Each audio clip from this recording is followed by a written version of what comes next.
They say the world has no more blank spaces. Satellites trace every shoreline, and maps fill every corner with names. Yet, there is a place whispered through the ages, a land that exists not on paper, but in the fractures of memory, Hyperborea. The ancient Greeks spoke of it as a realm beyond the north wind, where the sun never sets in summer, and where a race of serene, long-lived people lived untouched by war and hunger. Herodotus hinted. Pindar sang. Others swore they had seen its light. But if Hyperborea was only myth, why do fragments of its story surface in Siberian legend, Celtic lore, and the sagas of the far north? Why do certain ancient maps sketch strange coastlines where only ice exists today? Perhaps Hyperborea was not a paradise, but a memory of a time when the Arctic was green, before the earth shifted and buried it under eternal frost. If so, what else has been erased from history? Come with me. Step beyond the known world, into the frozen silence at the edge of the map. Let us follow the traces of a civilization the ice tried to hide, here on Historic Sleep.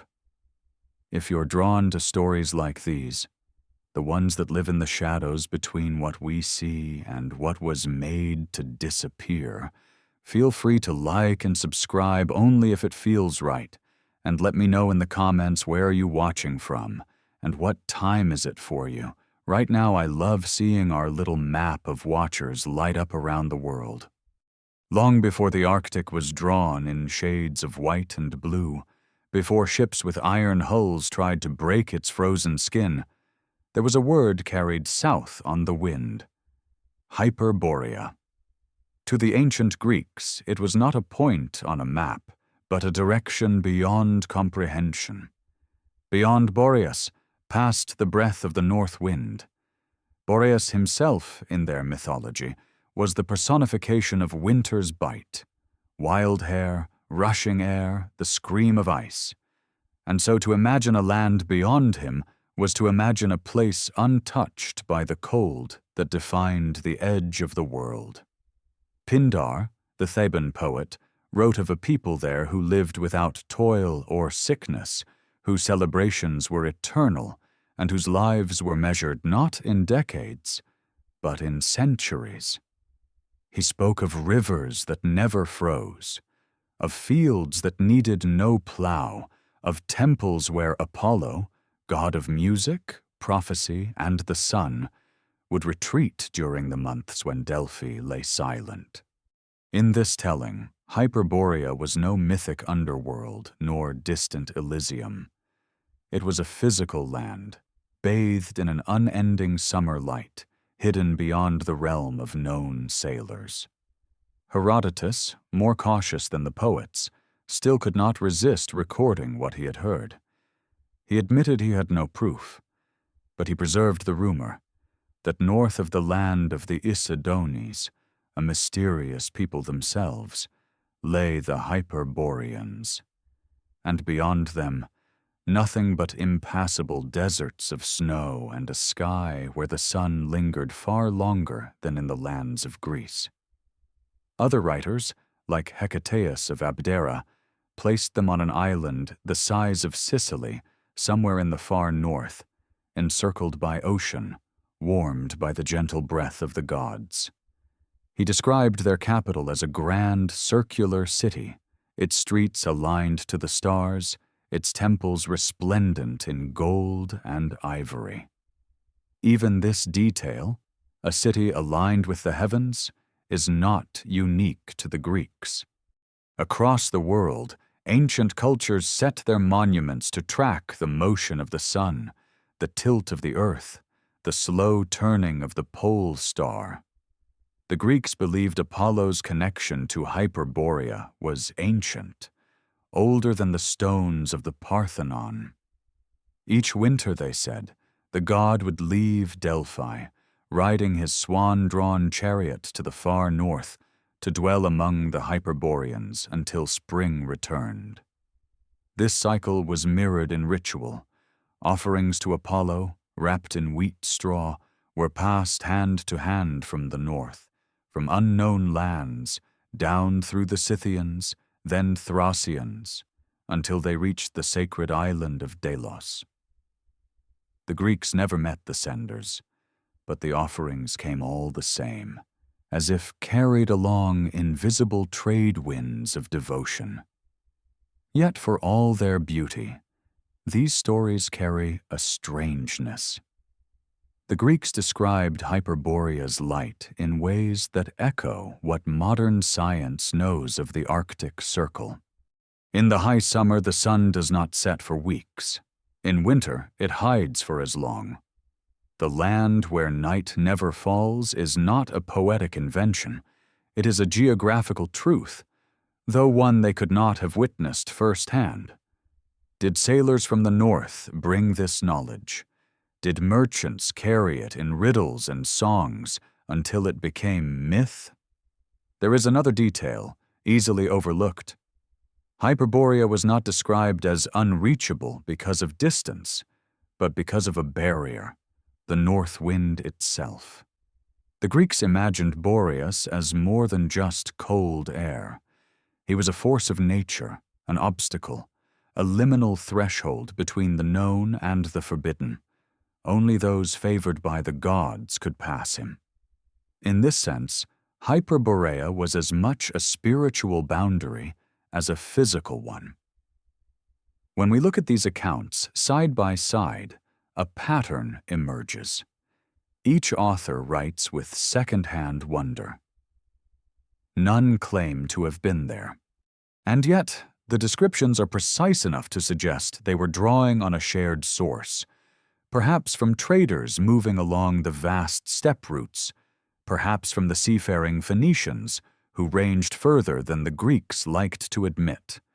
In the 20th century, historians dismissed Hyperborea as an invention, a utopia projected into the blank spaces of the map.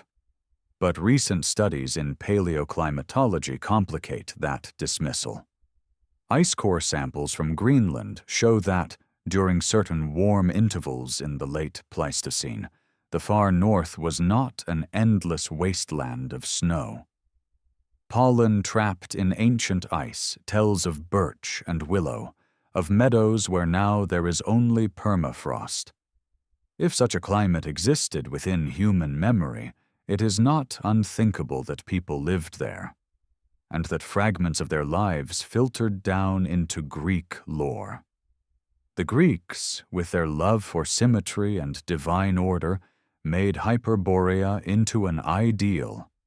But like all ideals, it may have been rooted in something real, a distant echo of a place that was, a place erased not by conquest, but by the slow, inexorable turning of the Earth's axis and the advance of ice.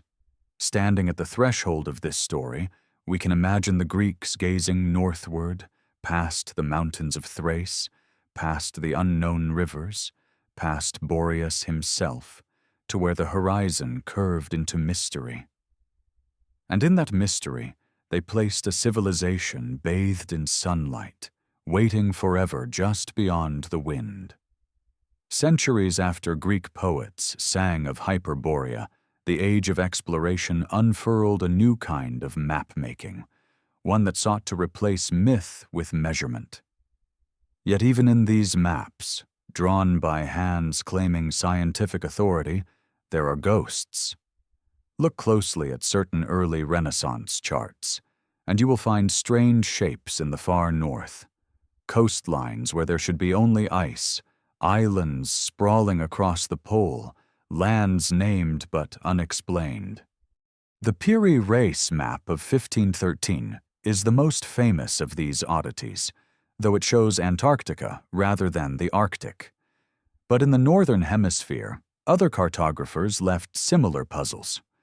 Oransfine's 1531 world map depicts a massive northern continent, an intricate landmass divided by 4 great rivers converging at the pole. This depiction would echo later in the 16th century works of Mercator, who repeated the idea of a central Arctic island surrounded by open seas. To modern eyes, these images seem like fantasy, the fever dreams of men who had never seen the ice. But they beg a deeper question. Where did the inspiration come from? Gerardus Mercator himself claimed his source was older still. The lost records of early travelers, perhaps Norse, or even pre-Norse. According to his writings, a Franciscan friar named Nicholas of Lynn had journeyed north in the 14th century, reaching lands beyond the ice before returning to England. His account, Inventio Fortunata, is now lost, surviving only in references. Yet in those fragments there is talk of a magnetic mountain at the pole, of a sea that swirls around it, and of 4 great rivers flowing inward from the edges of a surrounding continent. It is the same pattern Fine and Mercator drew, a vision of the Arctic not as barren ice, but as a navigable world. Modern historians often dismiss these maps as the product of misinterpreted sailors' tales or symbolic cartography, where features represent concepts rather than physical geography. But we cannot ignore how many of these early depictions include details that resonate with ancient myth: open polar seas, fertile northern islands, mild climates. In a way, they preserve the visual echo of Hyperborea without naming it outright. If we step back further, beyond European sources, there are earlier world maps from the Islamic Golden Age and even from ancient China that hint at unknown northern lands. The Tabula Rogeriana of al-Idrisi in 1154 contained shapes in high latitudes that defy the known coastlines of the time. In Chinese records, the Han dynasty spoke of lands far to the north of their steppe frontiers, places where the sky's light was different, where strange animals roamed. The question then becomes, could these be remnants of a much older memory, passed down through successive civilizations, distorted but not erased? This is where geology steps in to offer a possible frame. During the last interglacial period, roughly 125,000 years ago, the Arctic climate was markedly warmer. Fossil evidence from sites in northern Canada and Siberia shows species of trees and animals that could not survive there today. More strikingly, during certain warm intervals within the last 50,000 years, parts of the high Arctic may have been ice-free in summer, allowing for navigation and settlement. For sailors of the ancient world, Phoenicians, Norse, or unknown others, such conditions would have been an invitation. The far north could have been not just reachable, but desirable, rich in fish, marine mammals, and possibly even arable land. A civilization flourishing there might have built harbors, towns, and even monuments, only for their remains to be ground under advancing ice when the climate shifted. By the time the Greeks heard of Hyperborea, it might already have been a half-buried rumor. By the time Mercator drew his maps, it was little more than a shadow traced in ink. There is another thread here, the idea of erased geography. Maps are not neutral records. They are selective visions of the world shaped by politics, religion, and secrecy. Throughout history, certain locations have been deliberately omitted or altered. In the 16th and 17th centuries, strategic coasts were sometimes left blank on public maps to keep them from rival powers. If a northern land had been known to a few, perhaps as a source of rare resources or as a place of symbolic power, it might have been withheld from common charts, recorded only in coded form. Over centuries, the original knowledge could slip into obscurity, its code mistaken for decoration. Some researchers, like the Fringe historian Charles Hapgood have argued that anomalies in ancient maps, coastlines drawn with a precision impossible for the mapmakers of their time, suggest the use of far older source maps, perhaps from a lost seafaring culture. While Hapgood's work remains controversial, it dovetails with the notion that knowledge of the poles was not entirely absent from the ancient world. If even a fragment of those hypothetical source maps survived into the Renaissance, it might explain why cartographers felt justified in drawing lands where none were known to exist. Of course, we must be careful. Maps are treacherous artifacts. They reflect both what their makers believed and what they wanted others to believe. But even in their errors, they tell us something. That the idea of a habitable, perhaps even thriving Arctic was not alien to the human imagination. It was part of a deeper mental geography, one where the poles were not sterile extremes but mysterious gateways. To stand in a Renaissance map room, with candlelight flickering across vellum, is to glimpse how this mental geography was drawn. The inked coastlines beckon, rivers curve toward unseen seas, islands float in waters no ship had crossed. In these shapes, we can still trace the shadow of Hyperborea, transformed, renamed, but persistent. And if the maps are wrong in their details, they may still be right in their premise, that the far north once held more than ice. In the centuries that followed, expeditions would push into the Arctic, each returning with stories that seemed to confirm and then contradict the old visions. But before those voyages, before the ice became the Arctic's only signature, there were maps. And on those maps, the edge of the world was not a dead end, but a threshold. Perhaps it still is. When we think of the Arctic during the Ice Age, the mind leaps instantly to endless white, to a frozen prison where no life could thrive. But this vision is only partly true.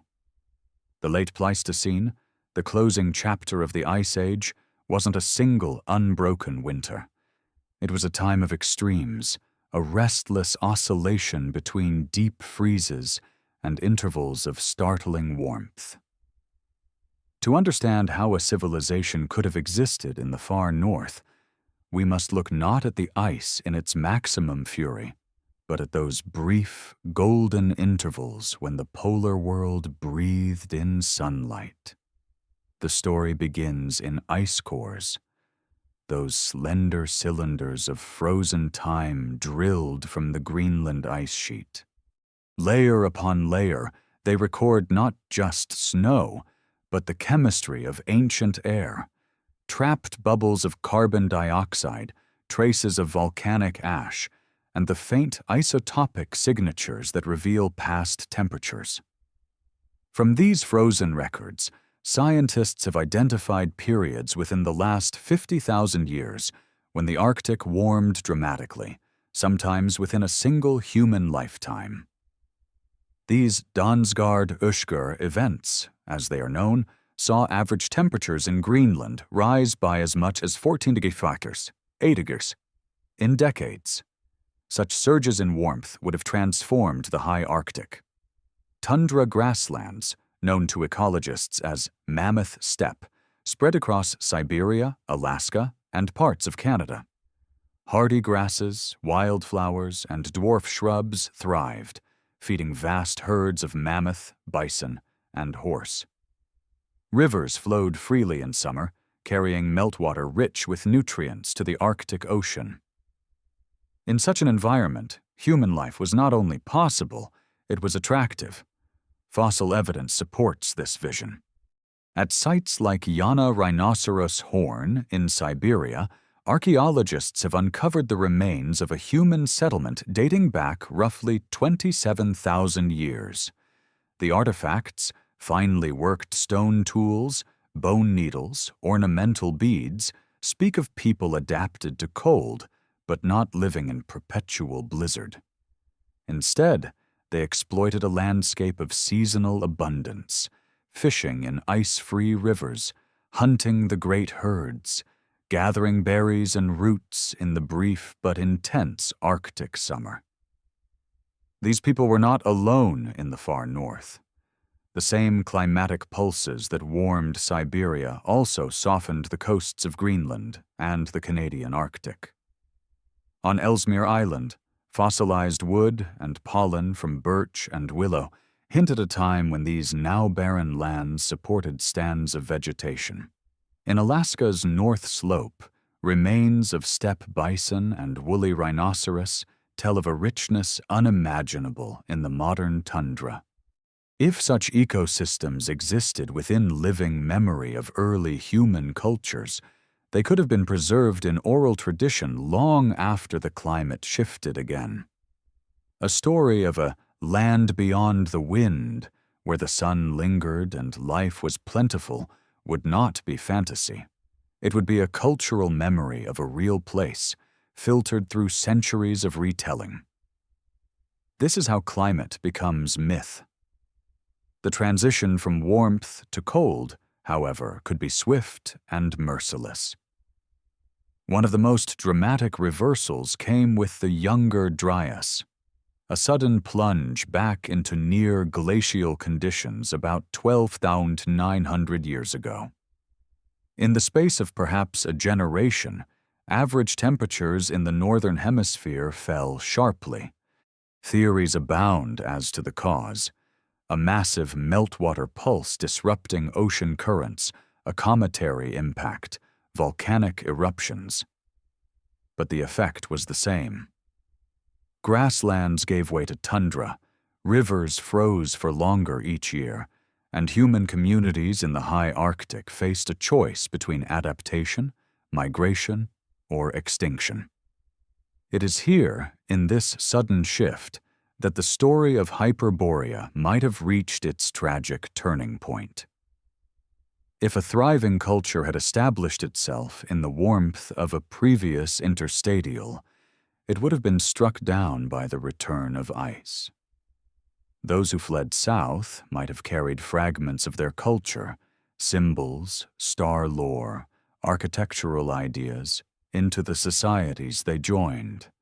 Those who stayed would have been forced into a harsher rhythm, their lives reshaped by scarcity. Over centuries, the physical memory of their homeland would fade, replaced by the poetic memory, a golden age at the edge of the world, forever just out of reach. The late Ice Age Arctic was also a place of shifting boundaries between land and sea. With so much water locked in ice sheets, sea levels were hundreds of feet lower than today. Vast coastal plains, now drowned beneath the Arctic Ocean, would have connected islands and continents. The shallow Chukchi Sea between Siberia and Alaska was once dry steppe, part of the Great Bering Land Bridge, a highway for humans and animals alike. In these exposed lands, rich with grasses and game, settlements could flourish seasonally, taking advantage of long summer days. Geological evidence from undersea cores in the Arctic basin shows layers of fine silt, pollen, and even freshwater diatoms, microscopic algae that thrive in lakes and rivers. Such layers suggest that during warm intervals, parts of the high Arctic experienced conditions far more hospitable than the frozen desert we know today.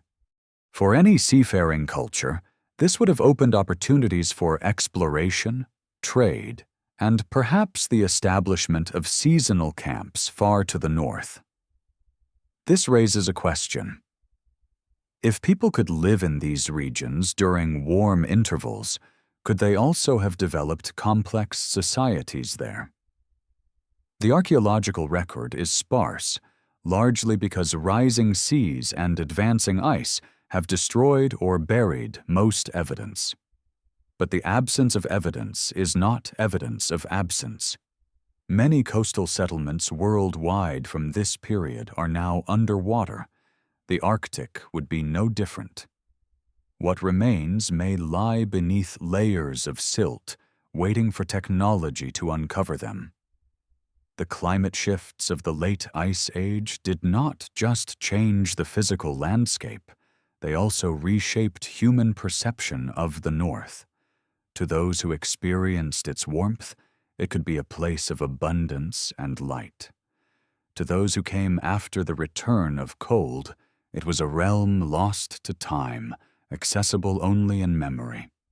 Myths like Hyperborea may be the cultural condensation of these experiences, an enduring reminder that the world we know has not always been as it is. Standing today on the wind-lashed ice of the polar seas, it is hard to imagine anything else. Yet the ice itself tells the story. It remembers a time when the Arctic was green, when summer light fell on rivers and forests, when people may have looked up at the midnight sun and called their home the center of the world. If the Greeks gave Hyperborea its most poetic name, they were not the only ones to remember a land of light at the world's crown. Scattered across cultures far from the Aegean are tales that hum with the same frequency, a vision of the far north as a place of abundance, longevity, and divine connection. These echoes do not align perfectly. They shift in tone and detail as if filtered through different languages and climates of thought. Yet together they form a chorus that is hard to ignore. In the Celtic traditions of the British Isles, there is talk of a mystical western or northern land known as Tir na Nog, the land of youth. It is described not as a paradise in the clouds, but as a physical realm beyond the horizon, where sickness and age do not touch the inhabitants. In some versions, the land lies across a cold sea, reached only by those favored by fate. While Celtic myth often places Tir na Nog in the west, certain bardic poems hint that its light comes from a sun that never dips, a strange image for cultures used to short winter days. Further north, in the sagas of the Norse, there is a memory of lands beyond the familiar fjords, past the sea ice, where the days are long and the earth is rich. Some of these tales merge into the legend of Thule, a place described by the Greek explorer Pytheas in the 4th century BCE as lying 6 days' sail north of Britain. Pytheas spoke of a sun that barely set in summer, of seas thick with a gelatinous substance, likely a description of sea ice in melt, and of a fertile land supporting grain and herds. Later, writers transformed Thule into Ultima Thule, a poetic symbol of the world's edge. But in its earliest form, it may have been a report of real lands at high latitude. In the far east of Eurasia, among the nomadic peoples of Siberia, there are origin myths that place their ancestors in a radiant land to the north. The Nenets, whose herds of reindeer roam the Yamal Peninsula, tell of a time when their people came from a place where the sun's path was different, where the air was soft and the rivers ran wide. The Chukchi, farther east, have tales of journeys to a distant shore across the ice, where strangers with strange tools and bright clothing traded gifts. These stories blur the line between human memory and shamanic vision, yet their geography is striking. The direction is always northward, toward lands now locked under ice and sea. Even in the traditions of the Scythians, the horse-riding peoples who roamed the Eurasian steppe, there is a whisper of the Hyperborean theme. Greek historians noted that Scythian legends spoke of golden objects that fell from the sky in the far north, guarded by a people untouched by time. These objects, perhaps meteorites, were said to mark a sacred land, inaccessible to outsiders. The Scythians themselves may have acted as intermediaries, carrying goods, stories, and perhaps even physical offerings from those lands to the Mediterranean. Why do these distant cultures share such similar imagery? One answer may lie in the trade and migration networks of the ancient world. Before the rise of empires, the steppe and the sea acted as highways, connecting communities thousands of miles apart. A story told in one village could, within a few generations, travel the length of a continent, altered but still recognizable. If there had once been a real northern land with unusual light and seasonal abundance, its fame could have spread far beyond its borders. Another answer lies in the shared experience of latitude itself.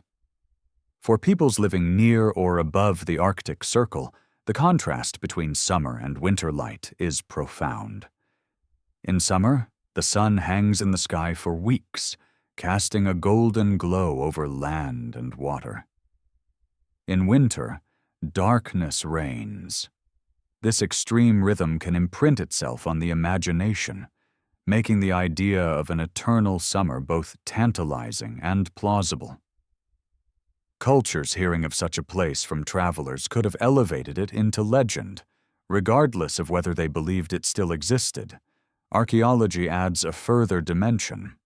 Across northern Europe and Asia, there are megalithic structures, ancient petroglyphs, and burial sites that suggest sustained human activity in latitudes once thought uninhabitable in deep prehistory. Some of these sites align with solar events, tracking the movements of the sun with precision. The same impulse that led the builders of Stonehenge to mark the solstices may have driven northern peoples to encode their relationship with the sun into stone, a relationship far more intimate in regions where daylight can vanish or dominate entirely. If we compare the myths of Hyperborea, Tir Nanog, Thule, and the Siberian northern lands, certain motifs recur.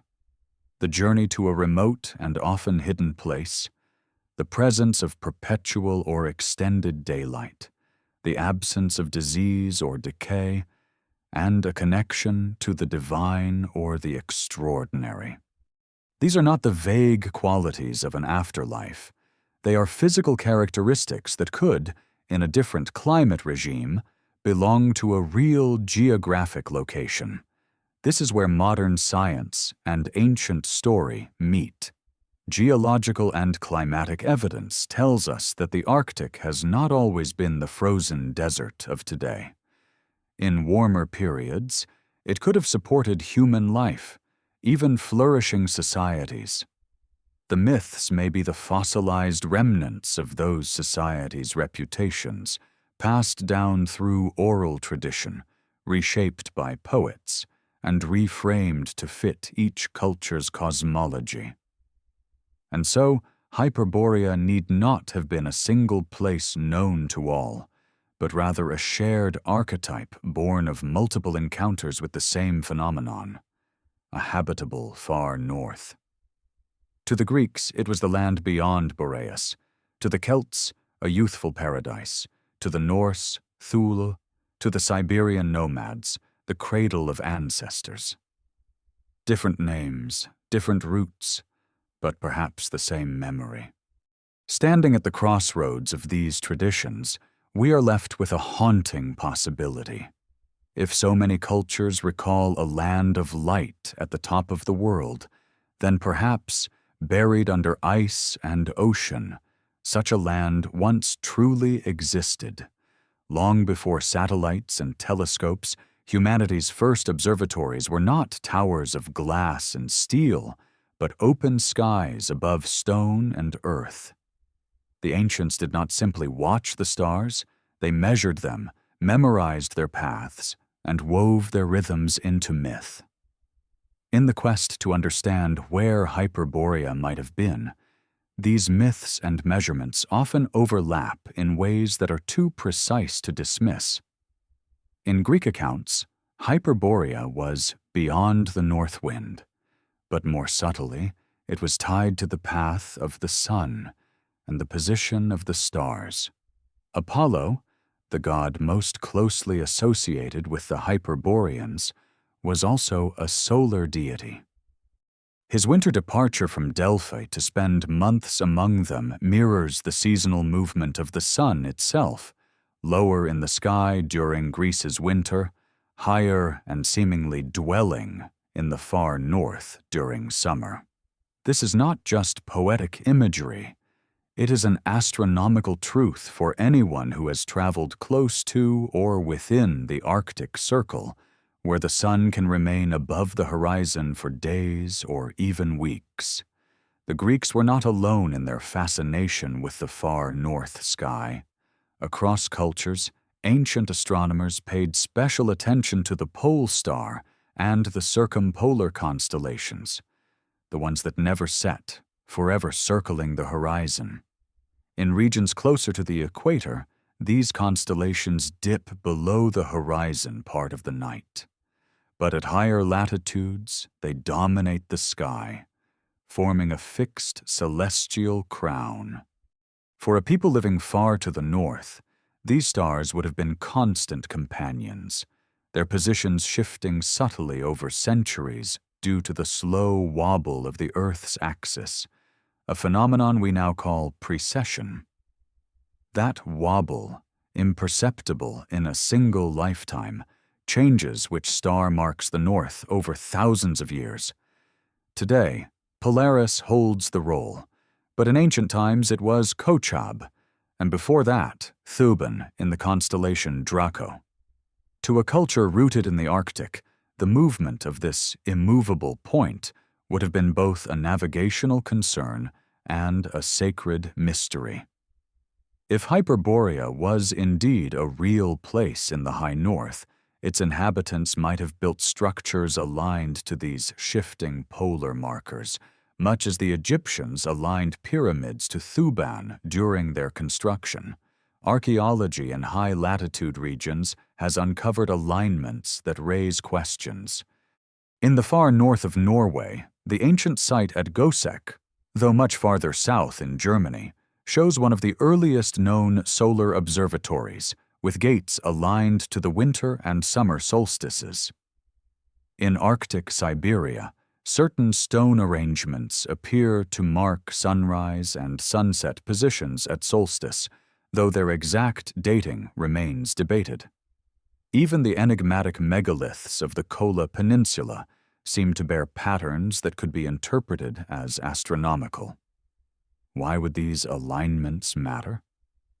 In the Arctic, the sun's path changes dramatically over the year.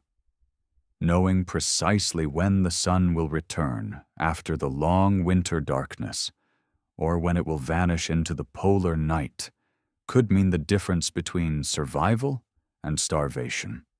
For a settled community, such knowledge would also take on ritual significance, marking the turning points of the year with celebrations, offerings, and perhaps the sending of emissaries, as in the Greek tale of offerings traveling from Hyperborea to Delos. There is also the intriguing connection between Hyperborea and the concept of a central land. Several ancient sources, including Hecataeus of Abdera and later geographers, describe Hyperborea as lying at the center of the world in a cosmological sense, if not a literal one. This imagery aligns with how many ancient cultures conceived the pole as the axis mundi, the world axis around which the heavens revolve. For peoples who navigated by the stars, this point was both a practical guide and a sacred symbol, a fixed anchor in a shifting sky. We see similar motifs in other traditions. In Hindu cosmology, Mount Meru stands at the center of the world, its summit aligned with the pole star.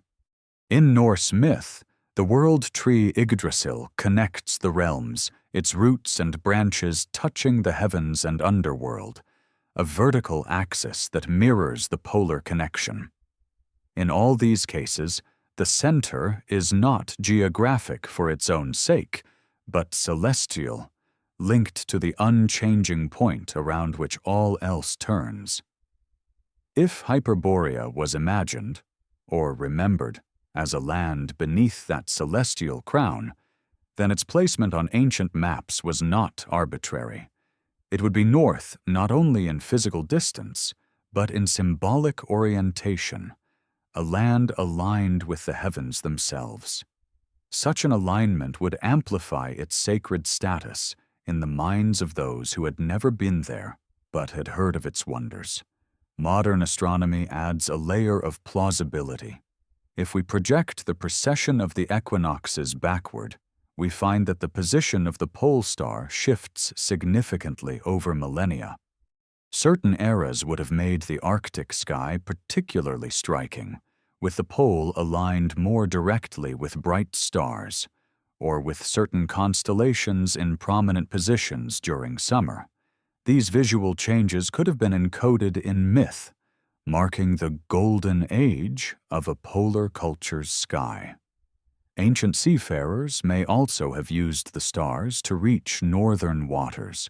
While compasses were unknown in the Mediterranean world of the Greeks, navigation by the stars was a developed skill. The consistent presence of circumpolar constellations could have served as a guide for voyages northward, especially in summer when the midnight sun fades into a long twilight and the brightest stars still shine. If any sailors reached lands beyond the Arctic Circle during a warm climate phase, their accounts, mingled with awe and distortion, could have been the seed for Hyperborea's legend. In the end, ancient astronomy does more than place Hyperborea on a speculative map. It roots it in a framework of observation and memory. The people who spoke of it were not just telling fairy tales. They were interpreting the movements of the heavens, connecting them to places on Earth, and preserving those connections in story and stone. And if somewhere beneath the ice there was once a city aligned to the summer solstice, or a temple facing the never-setting star, then Hyperborea's position is not lost forever. It is written in the sky, waiting to be read again. If the Greeks preserved Hyperborea in marble words, the peoples of the far north carried its echoes in living breath, in songs around winter fires, in carvings on bone, in stories that pass between generations like an unbroken thread. Here, at the edges of the Arctic Circle, myth and memory intertwine so tightly that to separate them is to lose their meaning. Among the Sami of northern Scandinavia, the reindeer herders whose lives follow the migrations of their herds, there are old tales of a land where the sun dances on the horizon and the wind carries no bite. In some versions, it is a sacred place, reached only by the Noaidi, the shaman, during trance journeys. In others, it is a real territory, somewhere beyond the highest mountains to the north, where rivers are full of fish so plentiful they leap into nets without effort. The Sami never called this land Hyperborea, but the pattern is there: remoteness, abundance, and an enduring light. To the west, Norse sagas offer a different kind of memory. While much of their mythology is dominated by tales of gods and giants, some sagas record voyages into strange northern waters. One such account describes sailing past the familiar coastlines of Finnmark into seas where the midnight sun blazed so brightly that night was no darker than a cloudy day. There, the air was warmer than expected, and the land, though barren in places, showed signs of human habitation: stone structures, cairns, and markings on rock that resembled ships and animals. Whether these were Norse exaggerations or remnants of older settlements, the idea of a north beyond the known north took root. Farther east, in the vast expanse of Siberia, the Nenets people have kept oral histories that stretch back beyond written time. One Nenets elder described, in a story recorded in the early 20th century, a place where the sun rests high in the sky, and where the rivers run wide and gentle. The people there, he said, were strong and lived long lives, their clothes bright and adorned with patterns unlike those of the tundra tribes. Such descriptions, while dreamlike, suggest a remembered difference, a cultural contrast with the harsh conditions of modern Siberia. The Chukchi, whose homeland lies on the far eastern edge of Asia, speak of visitors arriving from across the polar sea. These strangers came in large skin boats, bringing gifts of metal, beads, and woven cloth. In return, they received furs and ivory. The Chukchi stories never place these strangers in a specific direction, but the recurring detail of the sea that does not freeze in their tales points towards the influence of warmer currents, something possible in certain climatic intervals in the prehistoric Arctic. Even more intriguing are the archaeological traces scattered across the north. On Zhukov Island, far out in the East Siberian Sea, excavations have revealed a human settlement dating back over 8,000 years, astonishingly old for such a remote location.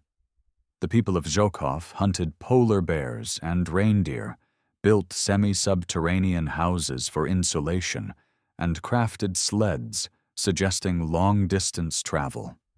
While the site shows no sign of monumental architecture, its very existence demonstrates that humans have lived and even thrived deep within the Arctic for millennia.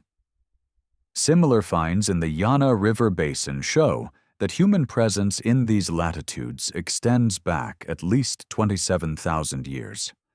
At the Yana rhinoceros horn site, beads, tools, and worked ivory tell of a people not merely surviving, but shaping their environment with skill. These communities would have witnessed profound climatic swings, and perhaps carried with them ancestral memories of warmer, greener Arctic lands. If we see Hyperborea not as a single lost kingdom, but as a cultural memory of multiple high-latitude societies, then the traditions of the Sami, Norse, Nenets, and Chukchi become pieces of a larger mosaic. Each preserves elements of the same archetype, a northern realm of light and abundance, reachable yet remote, familiar yet somehow apart from ordinary life. One striking commonality across these cultures is the role of the shaman or spiritual traveler in bridging worlds. In Sami practice, the Noaidi could journey in trance to distant realms, guided by the rhythm of the drum and the imagery of the northern lights. Among the Chukchi, shamans were said to ride reindeer or spirit birds into the sky, crossing to lands where the seasons were reversed, where light ruled over darkness. These visionary journeys may be metaphorical, but they mirror physical voyages. A skilled navigator in the Arctic could, in a matter of days or weeks, move between vastly different climates and light conditions, especially during times of climatic instability. The Norse, too, imbued their far north with mysticism. Beyond the human settlements lay Jotunheimr, the land of giants, a place of power and danger. While mythic in form, such concepts often grew from encounters with real landscapes that inspired awe, towering ice cliffs, volcanic mountains, or seas choked with icebergs. In warm phases, when such extremes receded, those same regions might have seemed almost paradisiacal by contrast. Over centuries, as climates cooled and coastlines shifted, these lands receded into legend. For the Sami, they became the domain of spirits. For the Norse, the stage of heroic voyages. For the Siberian peoples, the source of ancestral gifts and stories. By the time European explorers in the modern era sailed into the Arctic, they encountered only the ice-bound remnant of what had once been a shifting and dynamic world. And yet, listening to these northern traditions today, one cannot shake the sense of continuity.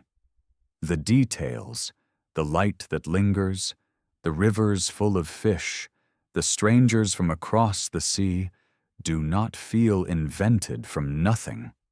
They feel like echoes, worn smooth by time, of real encounters with places that existed in a different Arctic than the one we know. Perhaps Hyperborea survives not in ruins buried under ice, but in these threads of living memory, still carried in the voices of those who have never left the North. For centuries, the Arctic was seen as a place without deep history, a frozen wasteland where survival was possible, but civilization was unthinkable. Archaeologists once believed that any ancient human presence in these latitudes would have been fleeting, seasonal, and technologically primitive. But in the last few decades, the ice has begun to give back its secrets. What has emerged challenges the old assumption and opens the door to the possibility that high-latitude cultures, perhaps the seed of the Hyperborean legend, were more complex and enduring than anyone suspected. One of the most remarkable finds lies on a remote island in the East Siberian Sea, Zhukov Island. Today it is barren, wind-scoured, and locked in ice for most of the year, but around 8,000 years ago, it hosted a permanent human settlement. Excavations at Zhukov have revealed the remains of semi-subterranean houses insulated with earth and animal skins, tools made of stone and bone, and, perhaps most striking, evidence of long-distance transport. Archaeologists found obsidian blades whose stone could only have come from hundreds of miles away, suggesting trade networks that spanned the Arctic. Even more unexpected were fragments of wooden sleds, indicating the use of domesticated dogs for transport long before this practice was thought to have developed. Farther inland, along the Yana River in Siberia, another site has pushed the timeline of Arctic settlement back dramatically. The Yana rhinoceros horn site, discovered in the early 2000s, dates to nearly 27,000 years ago, deep into the last glacial maximum. Here, researchers found thousands of artifacts, spear points, awls, beads made of mammoth ivory, and decorative engravings. The people who lived here hunted large game, fished the rivers, and crafted tools with an artistry that speaks of a refined tradition, not a desperate fight for survival. Their ability to thrive in such conditions suggests they were inheritors of knowledge built over generations, not mere wanderers chasing prey. In Alaska, sites like the Mesa Complex and the remains found on the North Slope show that humans were present in the high Arctic thousands of years before the first Norse longships ventured into northern seas. These early inhabitants adapted their technology to the environment. Dwellings partially dug into the ground for insulation, clothing sewn with bone needles for maximum protection against wind, and weapons designed to take down both terrestrial and marine game. The archaeological record reveals a resourcefulness that would have made prolonged settlement and even cultural flourishing possible during warmer phases of the Arctic climate. The Canadian Arctic offers further pieces of the puzzle. On Baffin Island, unusual woven textiles found at the Nanook site have sparked debate. Some researchers argue they could be evidence of contact between Arctic peoples and Norse settlers centuries before Columbus reached the Americas. Others suggest they point to an indigenous weaving tradition older still. Either way, the presence of such artifacts in a place so remote hints at networks of exchange. Networks that could have carried not just goods, but stories. Even older and more enigmatic are the stone structures found on the Kola Peninsula in northwest Russia. These megalithic formations, often dismissed as natural until closer examination, bear patterns of alignment that some researchers believe correspond to solar and lunar cycles. While their exact age remains contested, they suggest that ancient Arctic peoples may have engaged in astronomical observation, a skill that would have been invaluable for tracking seasons in a land of extreme light and darkness. Taken together, these finds paint a picture of the far north not as a fringe habitat visited by accident, but as a place inhabited by skilled, adaptable peoples who could organize labor, engage in long-distance trade, and perhaps even develop complex cultural identities. None of the sites individually match the grand image of Hyperborea described by Greek poets. There are no golden temples or cities of marble beneath the tundra. But collectively, they reveal something equally compelling: that the conditions for such a society could have existed, and that if one did, its material traces might now lie hidden under ice, sea, or sediment. It is important to remember that the Arctic is one of the least explored archaeological frontiers on Earth. Vast areas remain untouched by excavation, either because they are too remote or because they lie beneath layers of permafrost that make digging nearly impossible. Climate change, while catastrophic in its own right, is beginning to expose some of these areas for the first time in millennia. As ice recedes and thawing ground reveals ancient camps, tools, and even human remains, the map of Arctic prehistory is being redrawn. One cannot help but imagine what might yet be found.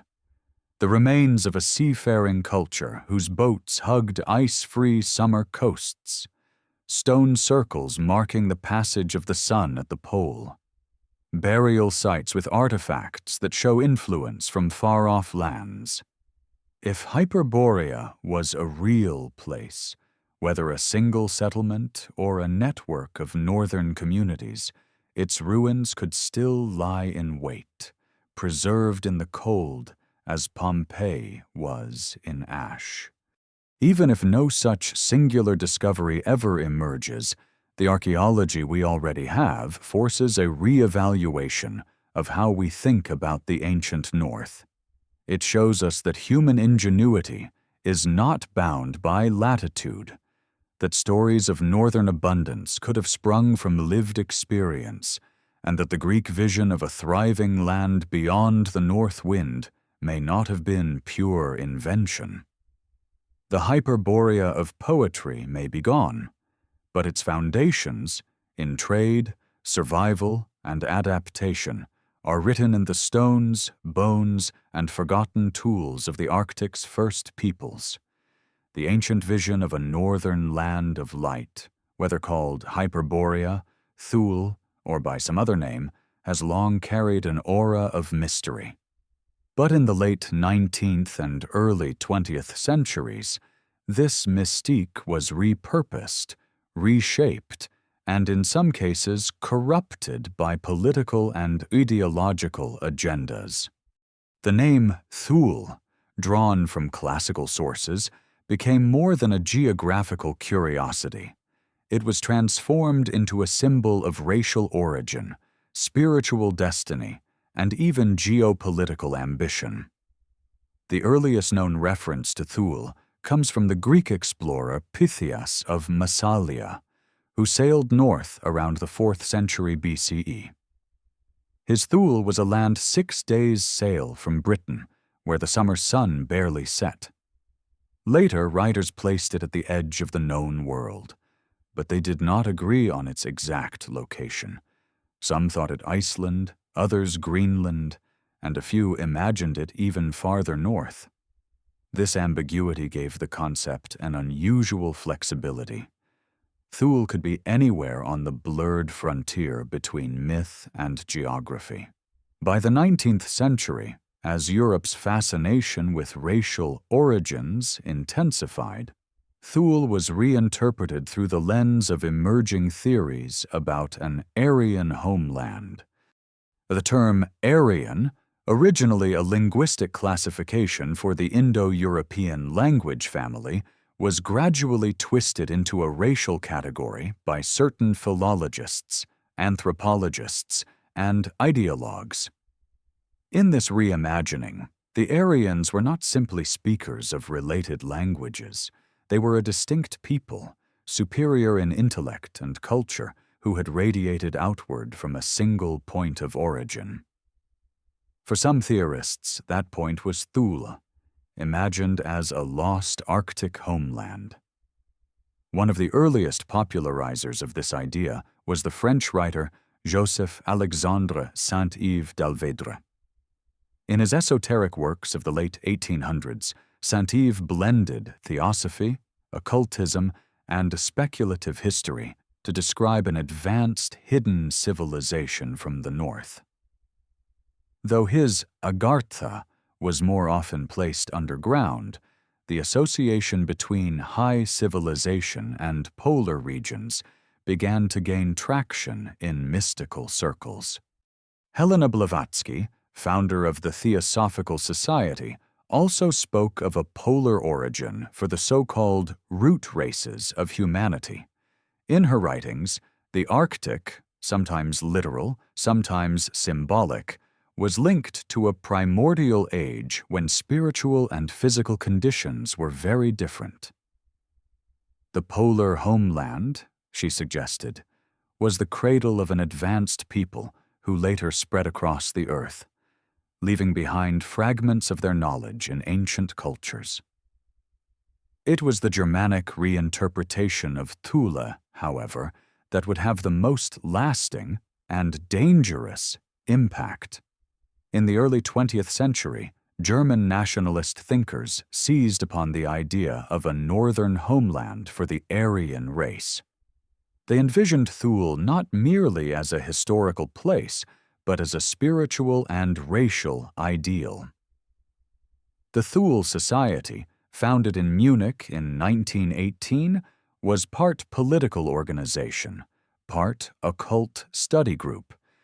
It combined romanticized notions of ancient Germanic heritage with racial pseudoscience and a fascination with lost civilizations. Members of the Thule Society believed that their ancestors had come from a vanished land in the far north, a place of purity and power that had been destroyed by a cataclysm, possibly linked to the end of the last ice age.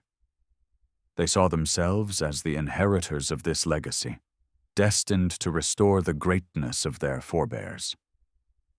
In this narrative, Thule was not just a curiosity from ancient geography. It was the foundation myth for a racial and national identity.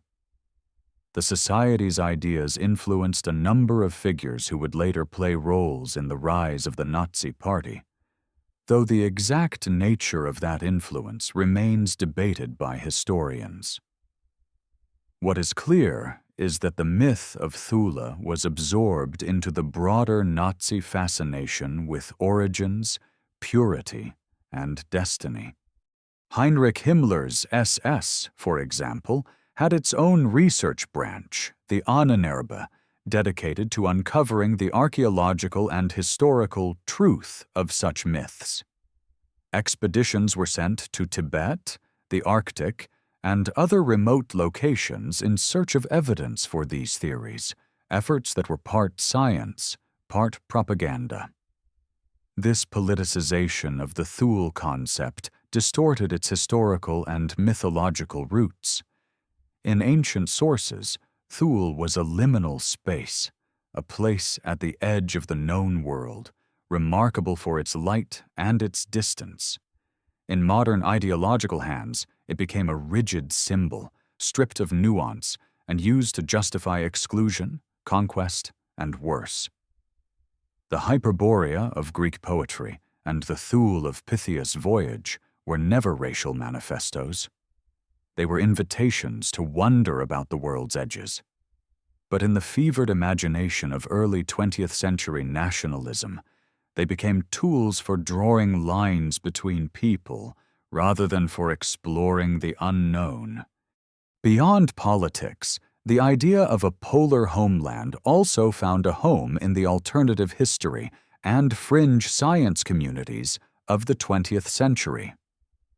Writers like Hermann Wurth and later Robert Charroux proposed that the Arctic had once been the seat of a technologically advanced civilization whose influence could be seen in the myths, symbols, and monuments of disparate cultures.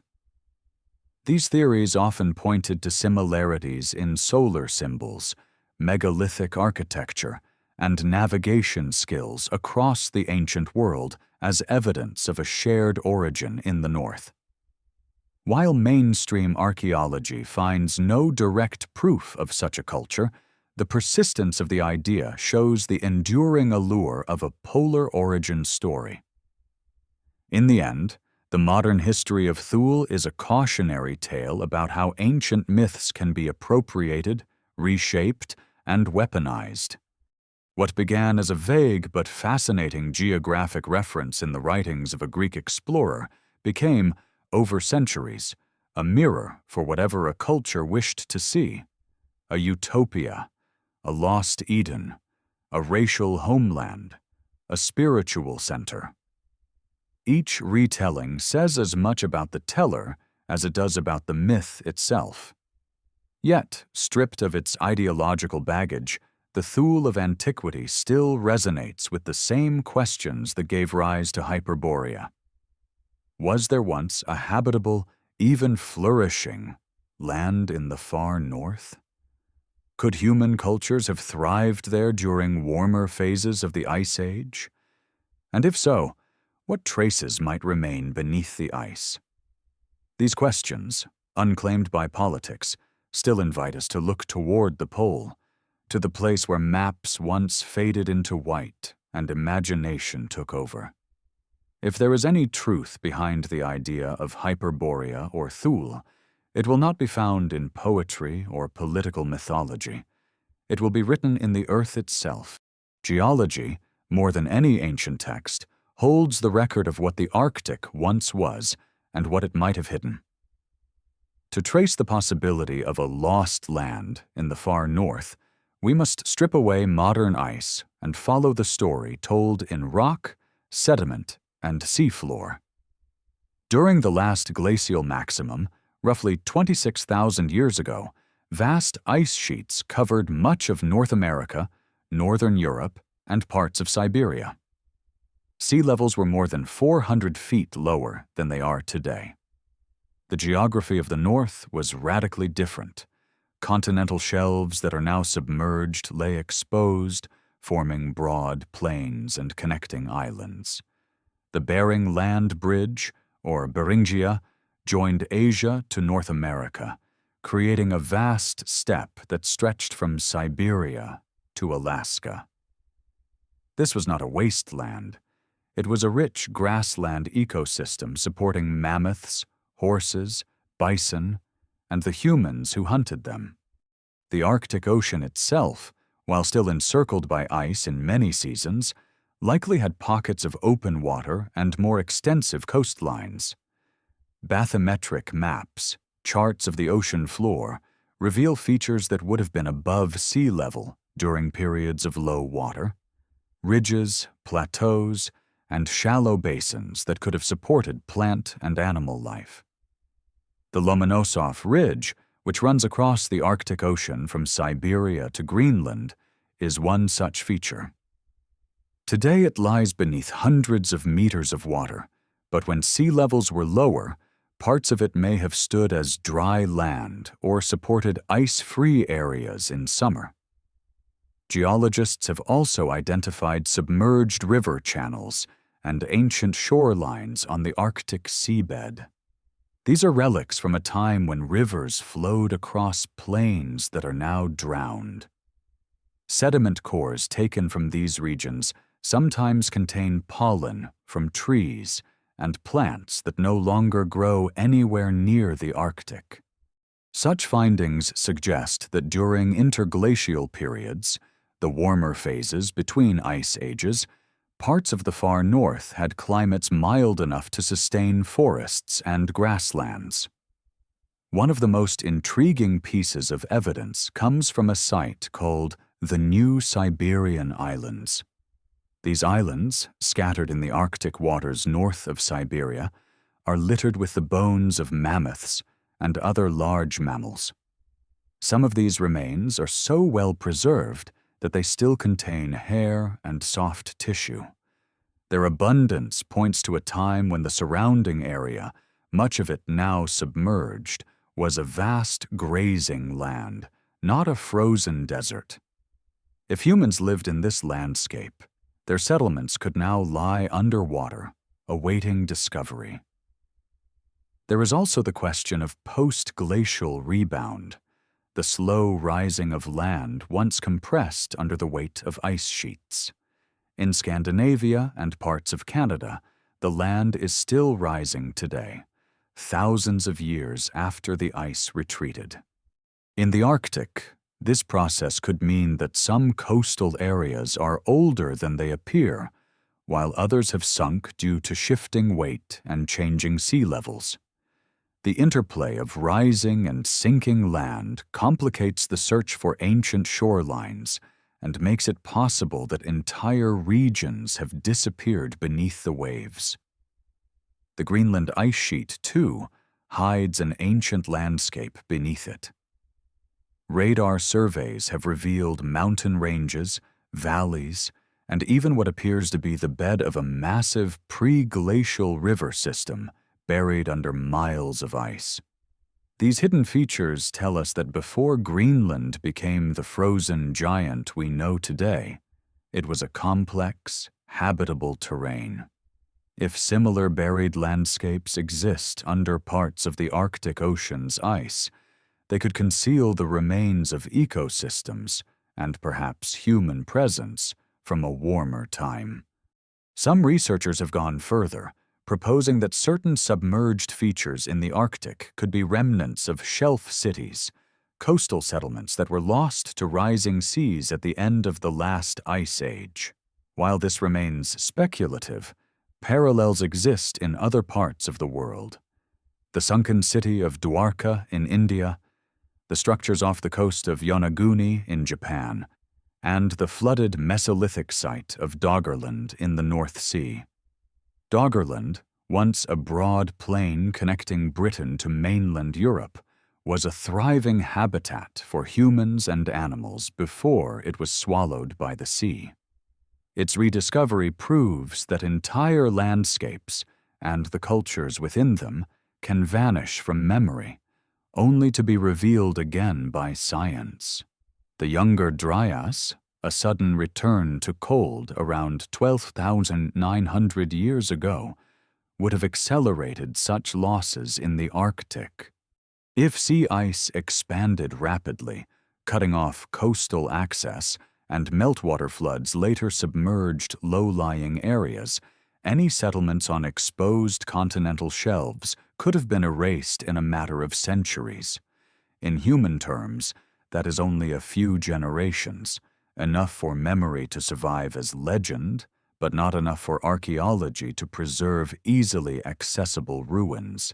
Modern technology is beginning to close the gap. Side-scan sonar, sub-bottom profiling, and autonomous underwater vehicles can map the seafloor in unprecedented detail. Already, surveys have found anomalies, geometric features, and unusual formations in areas of the Arctic shelf that were once dry land. While most turn out to be natural, the possibility remains that one day a structure or artifact will surface that confirms the presence of a lost Arctic culture. Of course, even if no such Hyperborean city is found, the geological evidence already tells a story aligned with the myth's skeleton. There were times when the far north was warmer, more accessible, and capable of supporting abundant life.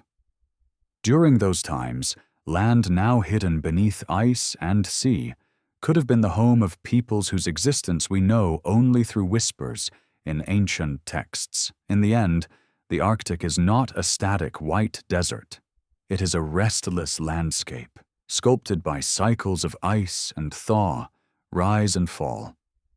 The Hyperborea of legend may be gone, but the earth remembers it in ridges beneath the sea, pollen locked in sediment, and bones scattered on islands no one inhabited in recorded history.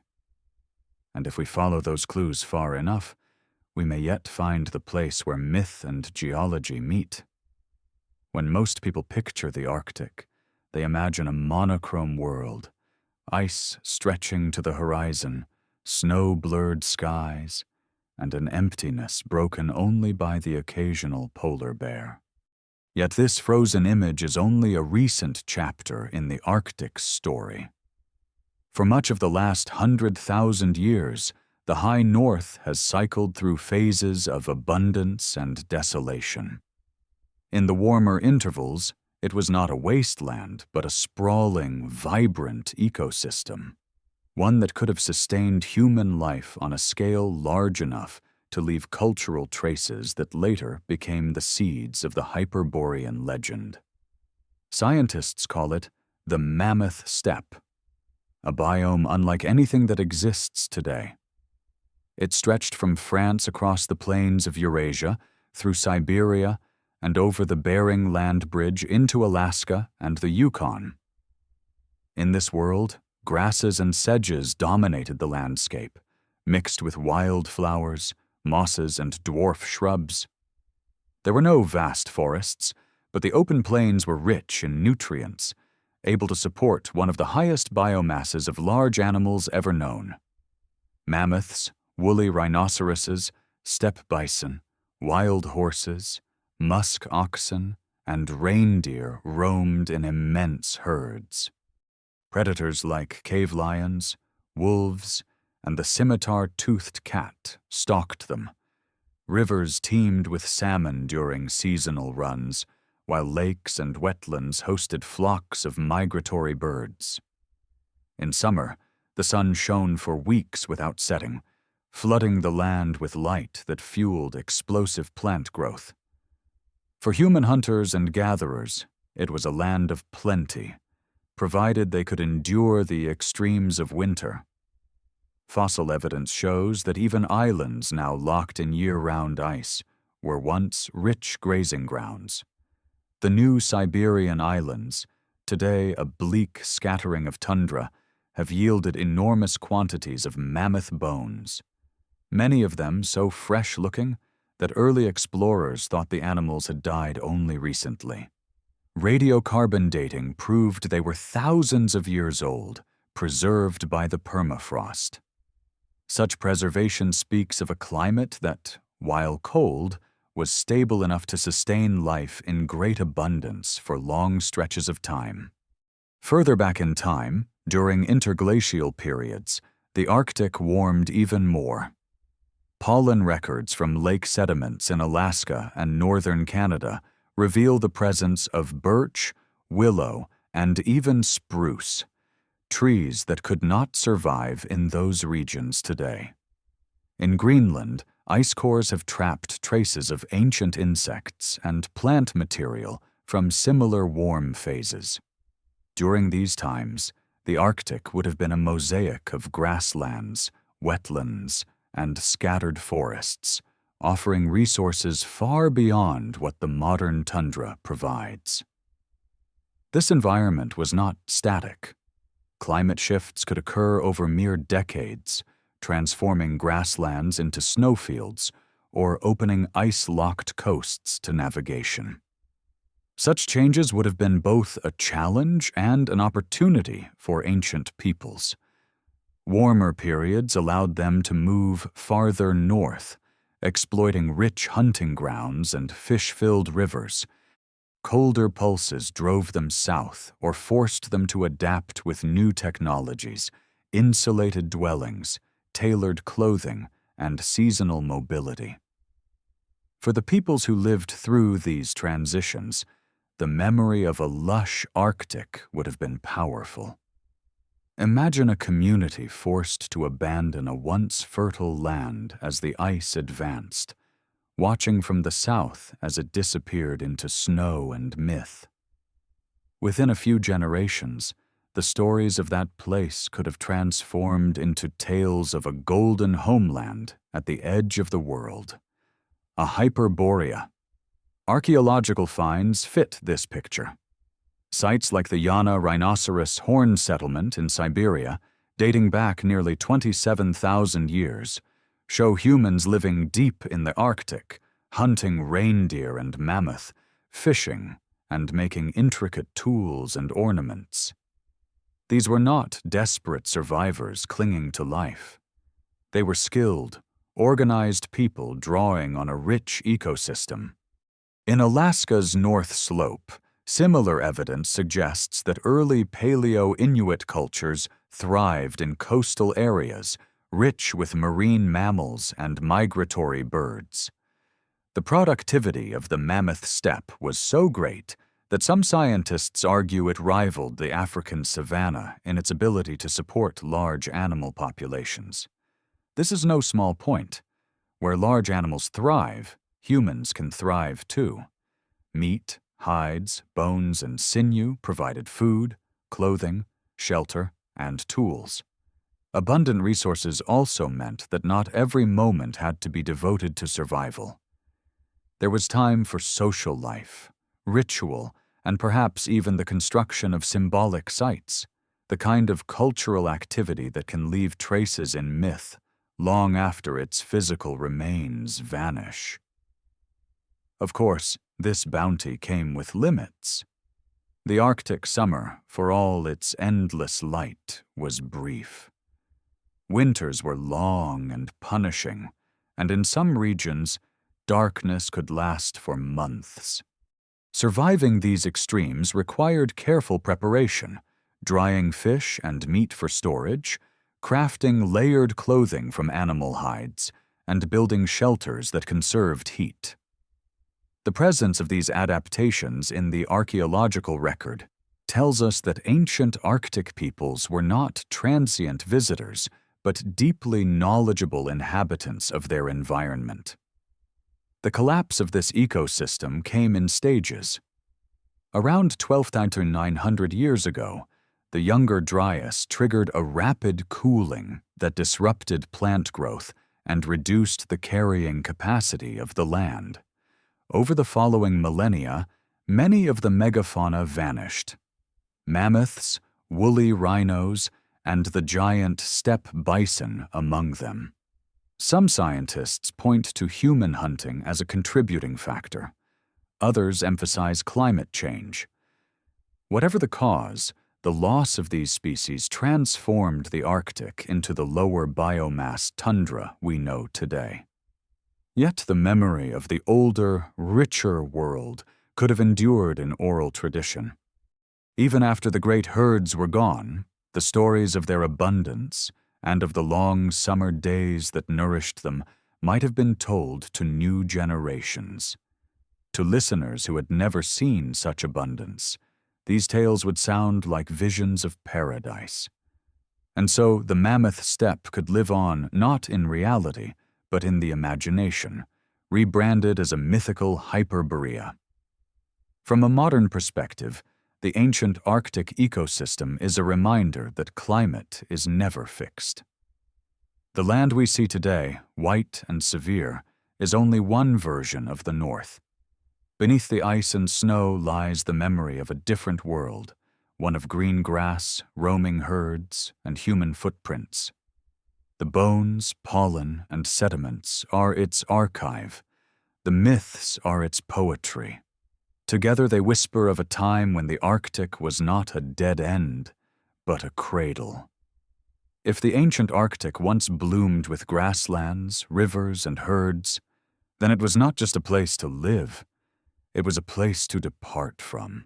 A fertile north would have been a launching point, sending people outward in waves when climate shifted, resources changed, or new opportunities beckoned.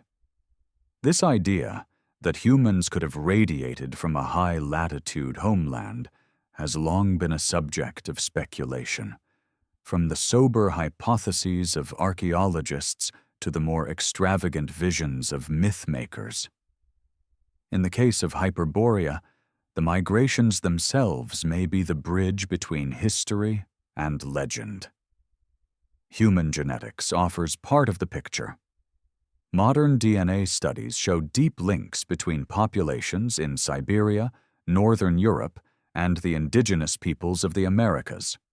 One key genetic marker, known as haplogroup Q, is shared between Siberian groups and Native Americans, suggesting a common ancestry that passed through the high north thousands of years ago.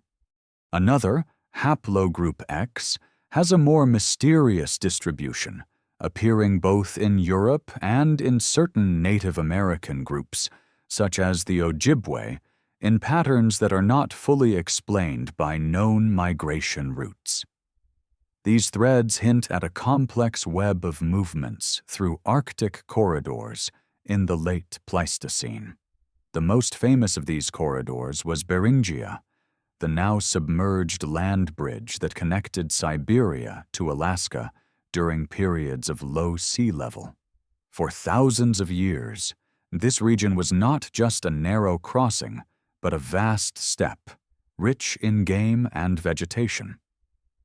Archaeological finds suggest that people lived on Beringia itself for extended periods, adapting to its seasonal rhythms before dispersing eastward into the Americas and westward back into Eurasia. If any northern cradle of culture existed, Beringia would have been part of its heartland. But Beringia was not the only path. In warmer intervals, the Arctic coastline could have been navigable by small boats, allowing movement along what is now the ice-clogged shores of the Arctic Ocean. Seafaring traditions are deeply rooted in many Arctic cultures, from the skin boats of the Chukchi and Inuit to the umiaks and kayaks of Greenland. And it is not difficult to imagine ancient mariners following the summer melt to reach new lands. Such voyages could have carried not only people, but stories, weaving a shared mythology across vast distances. In the genetic record of modern Scandinavians and certain Siberian peoples, there are signals of ancient gene flow that suggest contact across the Arctic. While these links are often explained through later movements, such as the spread of Uralic-speaking peoples, some researchers speculate that they could preserve traces of much older, pre-agricultural connections.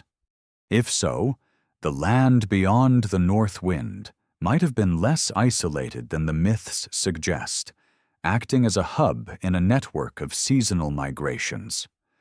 Oral traditions from different parts of the North speak of ancestors coming from lands now inaccessible. Among the Inuit, there are stories of the Tunit, a people said to be larger, stronger, and more skilled in certain crafts than the Inuit themselves, who eventually vanished or moved away. In parts of northern Russia, tales speak of a golden age when the ancestors lived in a land of endless summer, only to be driven south by advancing cold. In both cases, the direction of origin is toward the pole. These migrations would not have been single, dramatic exoduses. More likely, they unfolded over centuries, with families and clans moving gradually, following herds or seeking better fishing grounds. As they traveled, they would have blended with other groups, carrying elements of their original culture into new environments. In some cases, they may have brought technological skills, boat building, navigation, astronomical observation, that gave them advantages over the peoples they encountered. Such advantages could easily feed into the legends of outsiders arriving with strange powers or knowledge. There is also the question of symbolic migration, the movement of ideas rather than people. A story, once told, can travel farther and faster than its tellers. If tales of a northern homeland were compelling enough, they could spread independently of actual migration, picked up and reshaped by each culture along the way. Over time, these tales could accumulate details from many sources, fusing memory and imagination into a coherent myth. From a practical standpoint, leaving the North was not always a matter of choice. Climatic downturns, like the onset of the Younger Dryas, could make survival nearly impossible in certain latitudes. Declining game populations, freezing rivers, and shortened summers would force communities to relocate or perish. For those who left, the abandoned homeland would linger in memory as a place of plenty, its loss amplified by the hardships of the new environment. This emotional weight is a powerful driver of myth-making. We can imagine such a migration through the eyes of one generation. The elders remembering rivers that never froze, pastures where the reindeer grazed in their thousands, the young knowing only the harsh reality of a colder world. Around the fire, the stories would grow, not simply as records of the past, but as anchors of identity, reminders that their people had once lived in a better place. In time, those stories could be transformed into the Hyperborea of Greek poets, or the Thule of Norse explorers. In this light, the myth of Hyperborea may not describe a single lost city or kingdom, but the memory of a broad, interconnected Arctic world, one that served as a starting point for human journeys in many directions. Its people may have left little in the way of monumental architecture, but they left their mark in genes, languages, technologies, and stories scattered across half the globe. The migrations from this hypothetical northern homeland would thus be less like the fall of a single civilization and more like the dispersal of seeds, each carried by wind and water, taking root in new soils, yet all sharing a common origin. And if we could trace those roots far enough, following the tangled lines of DNA, archaeology, and oral tradition, we might find that they converge in the high latitudes, in a land that is now hidden under ice and sea. For now, the migrations remain partly a map of possibility. But possibility, when paired with fragments of evidence, can be enough to keep a legend alive. And so, the image of Hyperborea endures, not as a static place, but as a point of departure, forever sending its children into the wider world. If the migrations from a once fertile Arctic homeland carried people and skills into the wider world, then their legacy might not only be found in DNA or in the faint trails of oral tradition, it might also survive in the way those descendants built, decorated, and conceived their sacred spaces. Architecture and art often outlast the societies that created them, and certain patterns, recurring motifs, alignments, and structural concepts can act like fingerprints, hinting at shared origins. In the case of Hyperborea, these fingerprints may be faint, but they appear in unexpected places. One of the most persistent elements in the myth of Hyperborea is its association with the sun. In Greek accounts, Apollo spends part of the year among the Hyperboreans, and offerings to him were said to come from the north. In a high-latitude homeland, where the sun behaves in extraordinary ways, never setting in summer, never rising in winter, its movements would naturally take on deep symbolic importance. This solar awareness might explain why so many ancient monuments, even in regions far from the Arctic, are carefully aligned to solstices and equinoxes. Take, for example, the megalithic complexes of Europe. Stonehenge in Britain is the most famous, aligned precisely to the midsummer sunrise and midwinter sunset, but similar alignments are found in less celebrated sites. Callanish in Scotland, the Ring of Brodgar in Orkney, and numerous passage tombs in Ireland, where the first light of the solstice sun penetrates deep into stone chambers. While these structures were built thousands of years after the warm phases of the Arctic ecosystem, the knowledge and ritual emphasis on solar cycles could be a cultural inheritance, a fragment of polar astronomy adapted to new latitudes.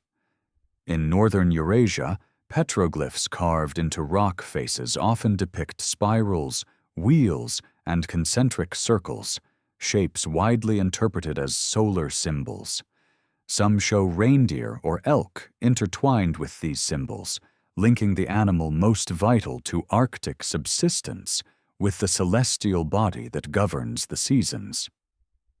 The combination suggests a worldview in which survival was explicitly tied to both the land and the sky, a perspective entirely natural for people whose homeland lay under the midnight sun. Moving farther afield, certain motifs appear in unexpected contexts. In Central Asia, Bronze Age petroglyphs show rows of figures with outstretched arms facing a radiant disk. In the Americas, some early mound structures and earthworks are aligned to solstice points, though their builders lived far from the Arctic. These parallels do not prove a direct Hyperborean influence, but they suggest that the symbolic and practical importance of solar alignment was more widespread than local necessity would dictate, as though the idea had traveled with people from regions where such alignments were critical to life. Another potential legacy lies in circular architecture. Classical sources sometimes describe Hyperborea's principal city as circular, with streets radiating outward like spokes and concentric walls enclosing sacred spaces. While no archaeological evidence of such a city has been found in the Arctic, circular layouts appear in various ancient cultures, from the fortified rings of Neolithic Europe to the ceremonial enclosures of Central Asia. Even in the Americas, certain Puebloan and Mississippian sites follow circular or radial plans. While these may have developed independently, the recurrence of such geometry in ritual spaces is striking. A circle, after all, is not only a practical form, it is a solar form, mirroring the disk of the sun and the cyclical nature of the year. Material culture may hold smaller, subtler echoes. Arctic peoples traditionally decorated clothing, tools, and dwellings with repeating patterns, zigzags, chevrons, and diamond shapes that symbolized natural elements like water, mountains, and the sun's path. These patterns, passed down through generations, can migrate with people just as words and genes do. In some Eurasian Bronze Age cultures, similar motifs appear on pottery and textiles, far from the environments where they originated. To an untrained eye, these might be dismissed as mere decoration. To an anthropologist, they could be the residue of ancient visual languages. The portability of art also means that sacred objects from a northern homeland could have traveled with migrating groups. Small carvings, amulets, and ritual tools may have been carried south as heirlooms, their meanings adapted to new landscapes. Over time, the original geographic references might fade, leaving only symbolic shapes that continue to inspire reverence. A spiral that once marked the endless summer light could become a sun charm for a farming culture, its polar origin forgotten. It is also worth considering that some ancient structures may have been inspired by memories of Arctic landscapes themselves. A high-latitude environment in summer is dominated by broad horizons, reflective waters, and vast skies. Monumental architecture that emphasizes openness, alignment with the horizon, or reflection of light might unconsciously echo those formative vistas. This could explain the prevalence of horizon-based astronomy in many megalithic cultures. Their builders were replicating not just a functional calendar, but a visual relationship with the sky that their ancestors had valued. The challenge in tracing such influences is that ideas, unlike artifacts, leave no clear layer in the soil. They blend, merge, and reappear in new guises. But when the same themes, solar worship, circular design, geometric patterning, horizon alignment, recur across widely separated cultures, they invite questions. Could these be independent inventions? Certainly. But could some of them be inherited from a shared cultural ancestor rooted in the high north? That, too, remains a possibility. In the Greek imagination, Hyperborea's architecture was not monumental in the sense of pyramids or ziggurats. It was monumental in harmony, aligned to the stars, open to the sun, shaped by the rhythms of the natural world.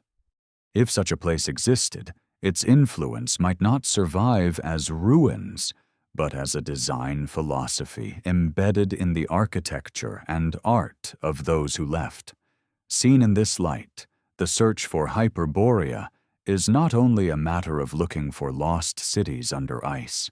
It is also about reading the silent language of shapes and symbols that have crossed centuries and continents, surviving in forms so familiar we no longer notice their strangeness.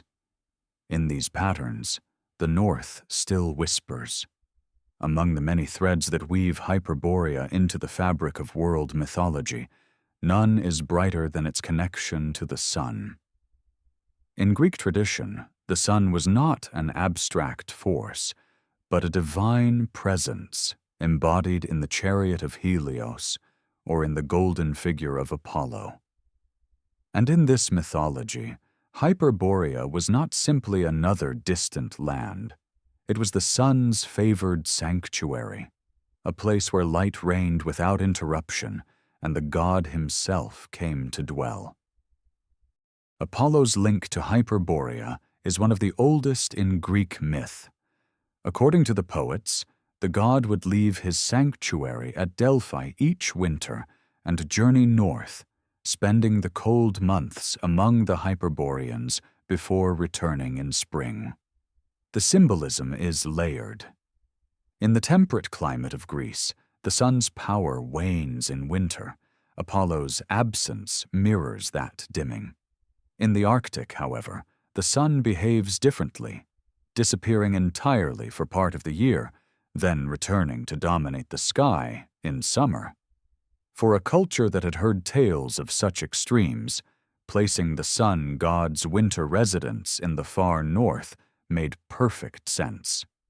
The Greek historian Herodotus noted that offerings to Apollo were said to come from Hyperborea, carried south in a relay from people to people until they reached Delos. Wrapped in wheat straw, these sacred gifts were said to originate in a land beyond the reach of the north wind.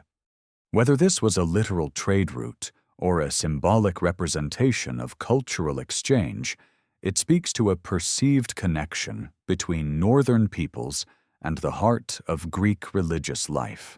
The poet Pindar went further, describing Hyperborea as a land where no one by ship or on foot could find the marvelous road to the assembly of the Hyperboreans. In his vision, it was a place of music, feasts, and unending sunlight, a natural home for Apollo, whose domains included music, prophecy, and the healing arts. This emphasis on light and harmony aligns with the way the Greeks idealized balance and perfection, but it also reflects the real-world phenomenon of the midnight sun transposed into a divine setting. Solar myths connected to northern lands are not unique to Greece. In Norse mythology, the sun is personified as the goddess Sol, who rides across the sky in a chariot, pursued by a wolf. While her journey is continuous, the Norse also told of realms where the sun lingered, casting long days and short nights. Such descriptions, while often symbolic, could easily be inspired by first-hand or second-hand knowledge of high-latitude light cycles. In Siberia, certain indigenous groups wove the sun into their shamanic cosmology, describing it as a doorway to higher realms or as a powerful being that traveled between worlds. Among the Yakut, summer solstice festivals are still timed to the sun's peak, celebrating fertility, abundance, and renewal. The imagery of a journeying sun, absent for a time, then returning with life-giving power, resonates strongly with the Greek portrayal of Apollo's seasonal migration.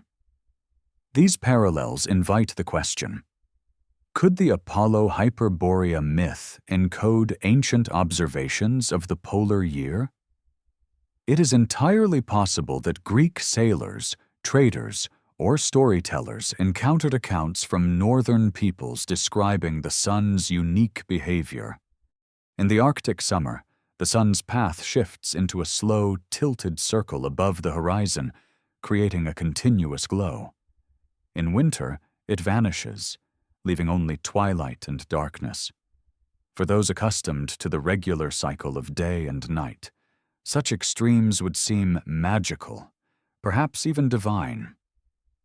If Hyperborea represented the sun's realm, its inaccessibility would have been part of its power. The Greeks knew that Boreas, the north wind, marked a boundary, not just a climatic one, but a spiritual threshold. Beyond him lay a land where the rules were different, where the sun itself might pause to rest.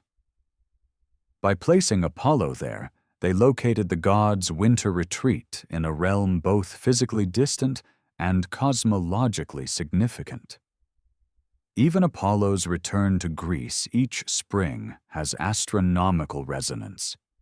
In Greek religion, the god's reappearance coincided with the season when the sun climbed higher in the sky, warming the land and bringing crops to life.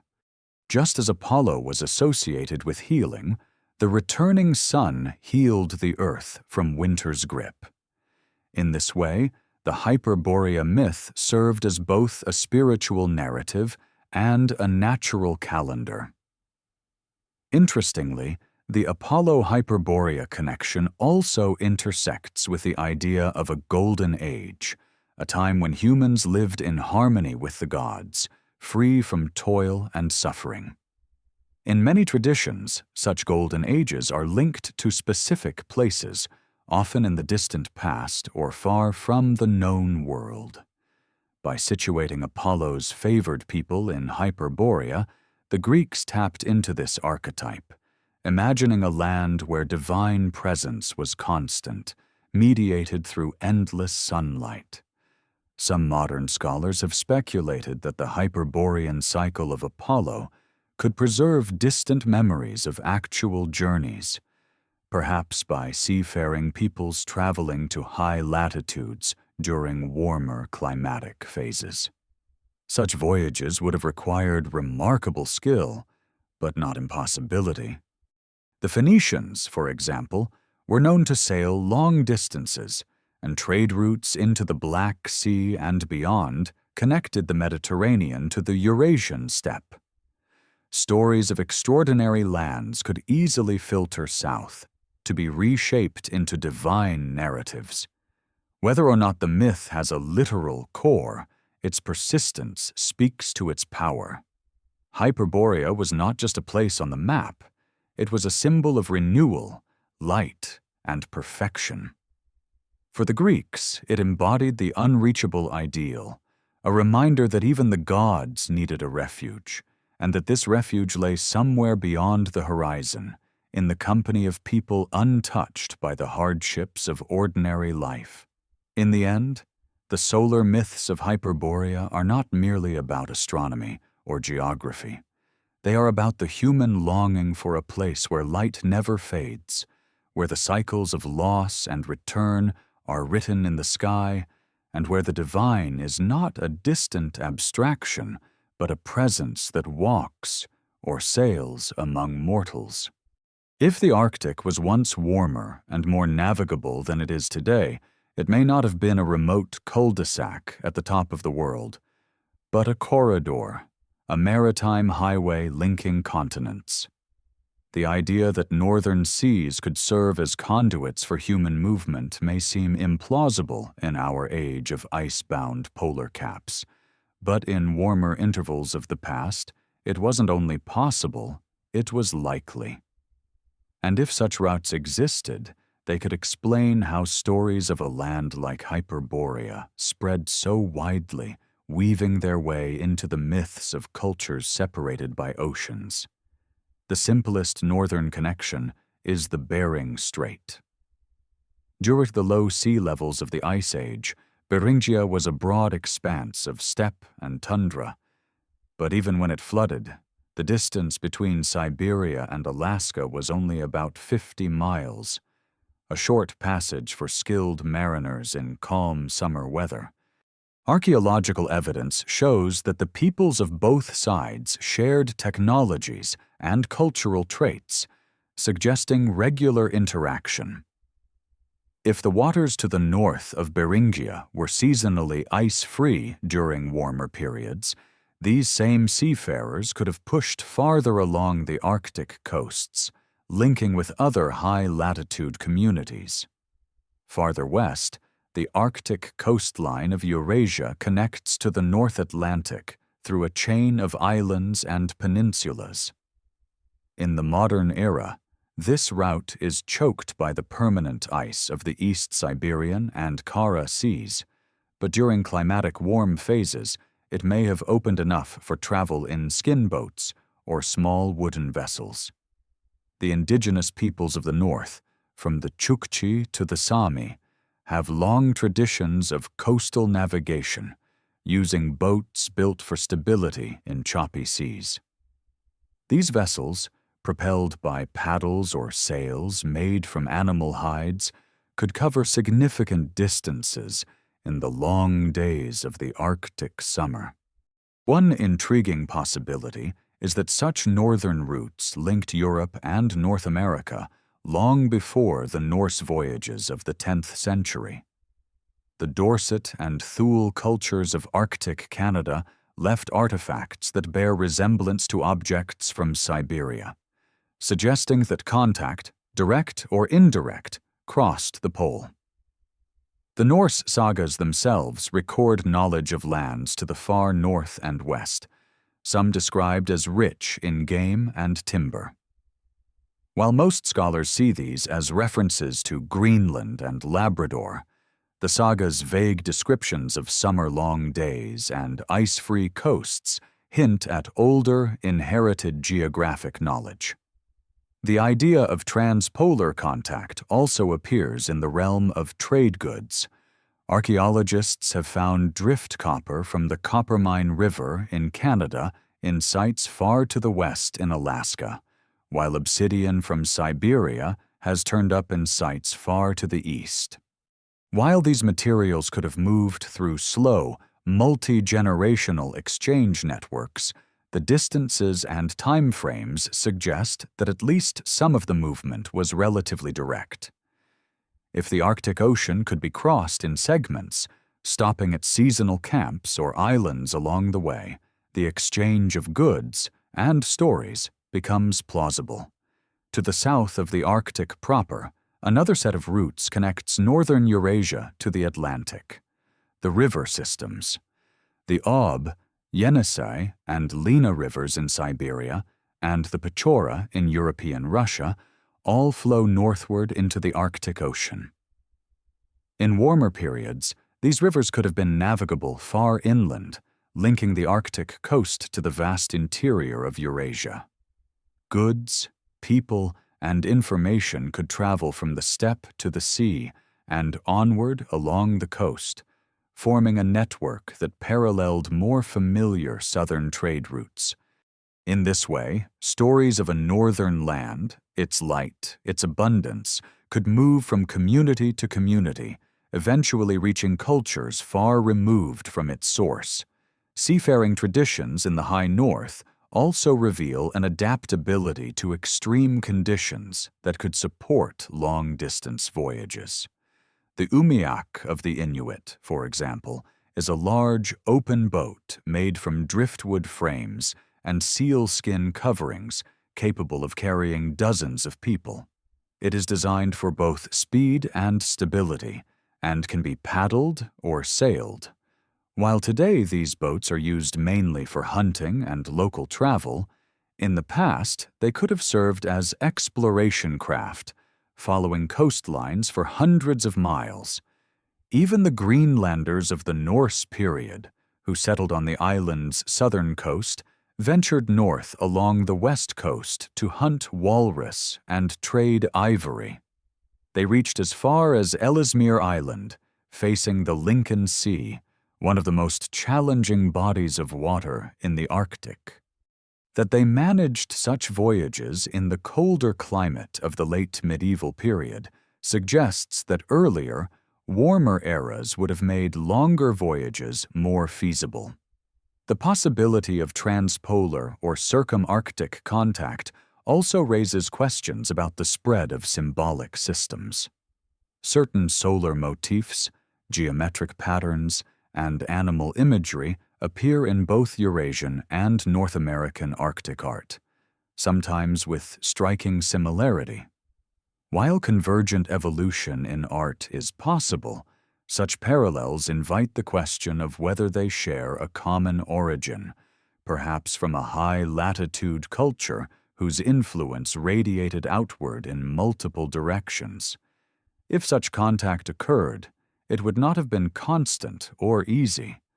The Arctic is a volatile environment, even in its warm phases. Storms, shifting ice, and unpredictable currents would have made long voyages risky. But human history is filled with examples of people taking extraordinary risks when the rewards, trade goods, new hunting grounds, alliances, were worth it. And beyond material rewards, there is the human drive to explore, to see what lies beyond the next headland. In the Greek myth of Hyperborea, the land is remote and unreachable by ordinary means. Yet in some versions, offerings from Hyperborea reach Delos by a chain of intermediaries. If we strip away the mythic framing, this could be a poetic memory of information, and perhaps goods, traveling from the far north through multiple hands and lands.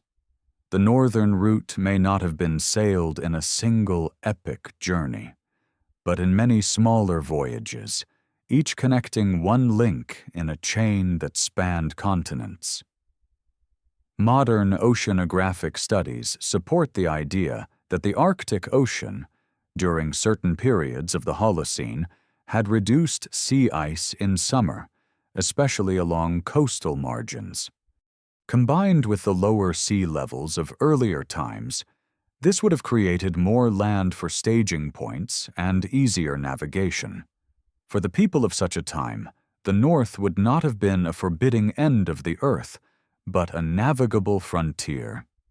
And if the Hyperboreans of Greek legend were based on real high-latitude peoples, then perhaps they were not as isolated as the myth suggests. Perhaps they were connected, by boats, by trade, by shared stories, to a ring of cultures circling the top of the world. Seen this way, Hyperborea is less a lost paradise and more a vanished hub, the center of a network that the ice eventually broke apart. If Hyperborea was more than a dream, if it was a real high-latitude homeland for ancient peoples, then its disappearance must have been as profound as its existence. Myths rarely preserve the details of a slow fade. They remember the dramatic, the sudden, the overwhelming. And in Earth's recent history, there is one event that fits this pattern perfectly. The Younger Dryas, a climatic snapback into near-glacial conditions around 12,900 years ago. Before the Younger Dryas, the planet was warming rapidly. The vast ice sheets that had gripped North America and Eurasia were retreating, seas were rising, and ecosystems were shifting northward. In the Arctic, this meant longer summers, ice-free coasts, and rich grasslands where mammoths and reindeer grazed. Human populations could expand into these territories, exploiting marine and terrestrial resources in a way that may have felt almost limitless. Then, in a geological instant, the warmth collapsed. Average temperatures in the northern hemisphere plummeted, in some regions by as much as 14 degrees Celsius within a human lifetime. Glaciers surged forward again, sea ice returned to choke northern waters, and storms intensified. Whatever stability the North had enjoyed was shattered. For communities living in high latitudes, the change would have been catastrophic. The cause of the Younger Dryas is still debated. One leading hypothesis points to a massive influx of fresh water into the North Atlantic from melting ice sheets, possibly when a glacial lake, like Lake Agassiz in North America, catastrophically drained. This sudden pulse of fresh water disrupted the Atlantic meridional overturning circulation, the ocean conveyor belt that carries warm water northward. Without that heat, the Arctic froze over again.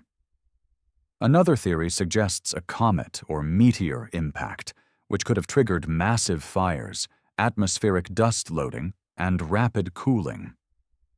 Supporters of this impact hypothesis point to a layer of microscopic spherules, melt glass, and elevated platinum levels found at sites across multiple continents, all dated to the onset of the Younger Dryas. Regardless of cause, the effects were brutal. Coastal settlements would have been trapped behind expanding sea ice. Inland communities would have seen their hunting grounds vanish as plant life withered. Rivers once filled with fish could freeze solid for months. The megafauna that sustained many high-latitude cultures, mammoths, woolly rhinos, steppe bison, began their final decline. For humans, this was not just an environmental challenge, but an existential one. Faced with these conditions, many groups would have been forced to migrate southward. Those who had known only the abundance of a warm Arctic would now carry with them the memory of its loss. In a few generations, that memory could transform into legend, a land where the sun shone without setting, where food was plentiful and winters mild, destroyed by a cataclysm beyond human control. Some archaeological evidence hints at population disruptions during this period. In parts of Siberia, the number of known sites drops sharply after the onset of the Younger Dryas, suggesting abandonment of marginal areas. In North America, the Clovis culture, famous for its distinctive stone points, disappears from the record around the same time, replaced by more regionally varied traditions. While these changes may reflect adaptation rather than collapse, they align with the idea that environmental upheaval forced rapid cultural transformation. The loss of northern lands was not solely a matter of cold. As ice sheets advanced, sea levels, paradoxically, continued to rise over the long term, fueled by the melting of other glaciers and thermal expansion of the oceans. Low-lying areas of the Arctic shelf that had been prime hunting and settlement zones were gradually drowned. Communities could not simply wait out the cold. The land itself was vanishing beneath them. For those who fled south, the trauma of displacement could have imprinted deeply on their oral histories. The catastrophe would be remembered not just as a loss of territory, but as a cosmic upheaval, a punishment from the gods, a war between forces of heat and cold, light and darkness. Such framing is common in myth worldwide. In the Greek imagination, the north wind, Boreas, might have been recast as the force that forever blocked the way back to Hyperborea. In other cultures, the sun's absence or dimming might be explained as its retreat from a broken world. If a network of northern communities had once traded, shared knowledge, and maintained cultural ties, the younger Dryas could have shattered it completely. Without the seasonal voyages and exchanges that kept stories alive, each fragment of the network would preserve its own version of the past, altered by local concerns.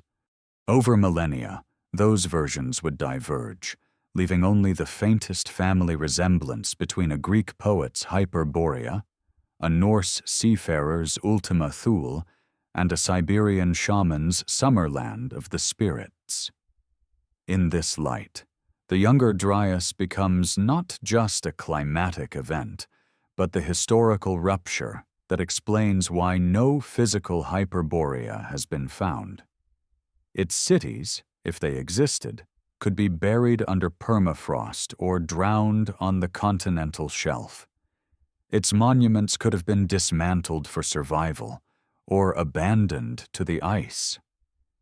Its people could have been absorbed into the populations to the south, leaving only genetic traces and fragments of their worldview behind. Even today, the Arctic holds the scars of that catastrophe.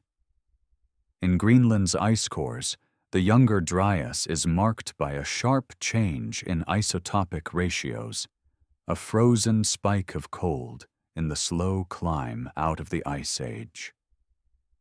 In lake sediments across the north, layers of dust and charcoal hint at sweeping fires and barren landscapes. The earth remembers, even when human records do not. For the modern seeker of Hyperborea, the younger Dryas is both a challenge and a clue. It explains why so little physical evidence might remain, yet it also provides a timeline, a moment in history when a great northern land could have been lost. Somewhere beneath the ice and sea lies the before and after of that story, waiting for the day when science can bridge the gap between climate data and cultural memory.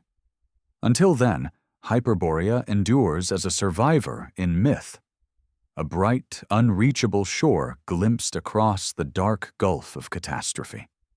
While mainstream archaeology and climatology approach Hyperborea with caution, acknowledging intriguing hints but demanding hard evidence, a parallel conversation has unfolded on the edges of academic consensus.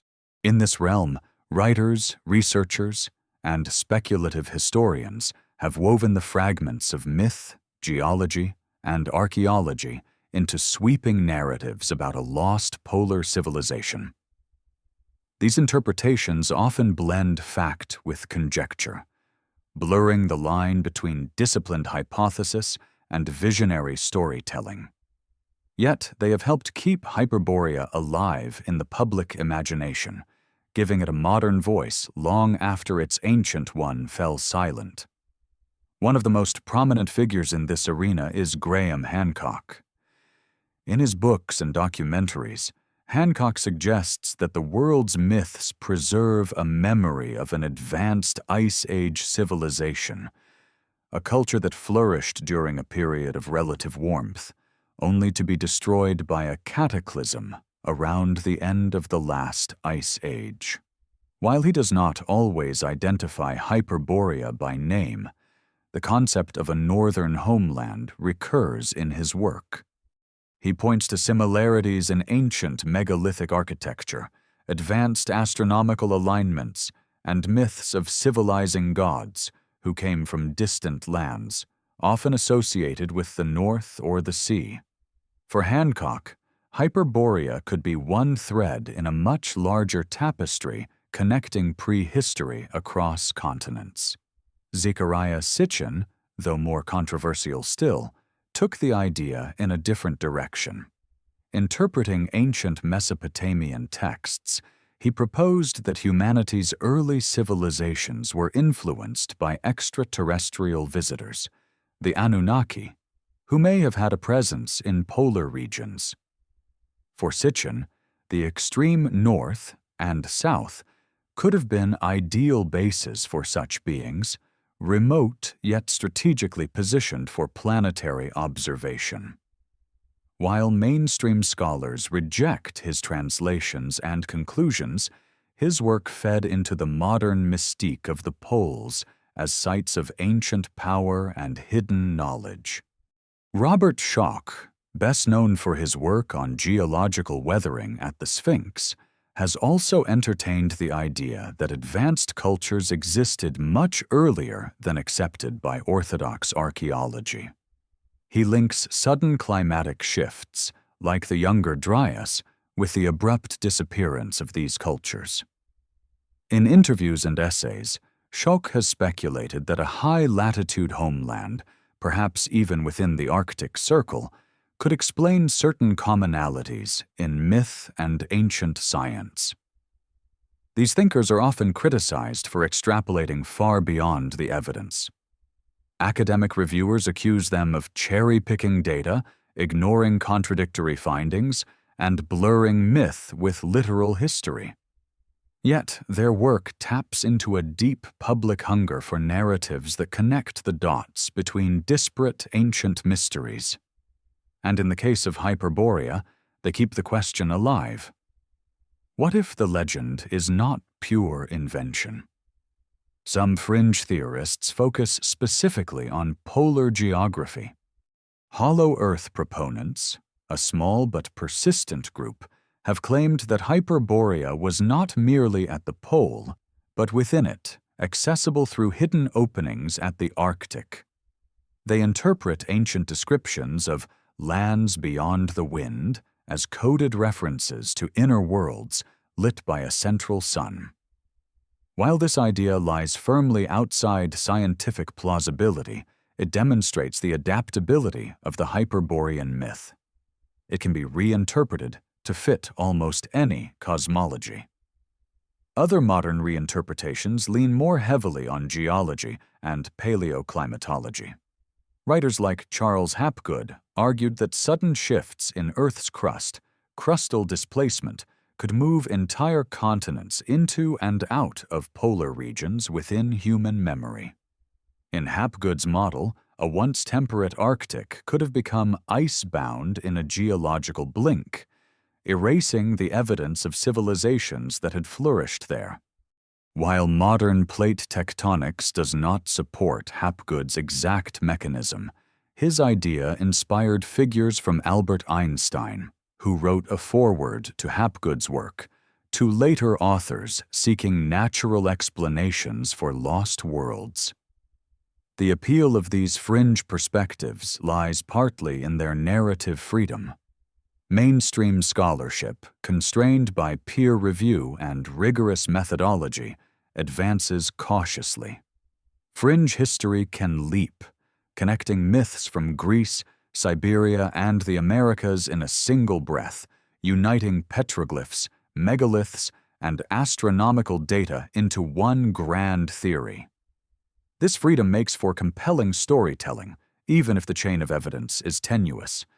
And yet, even speculative approaches sometimes stumble onto real insights.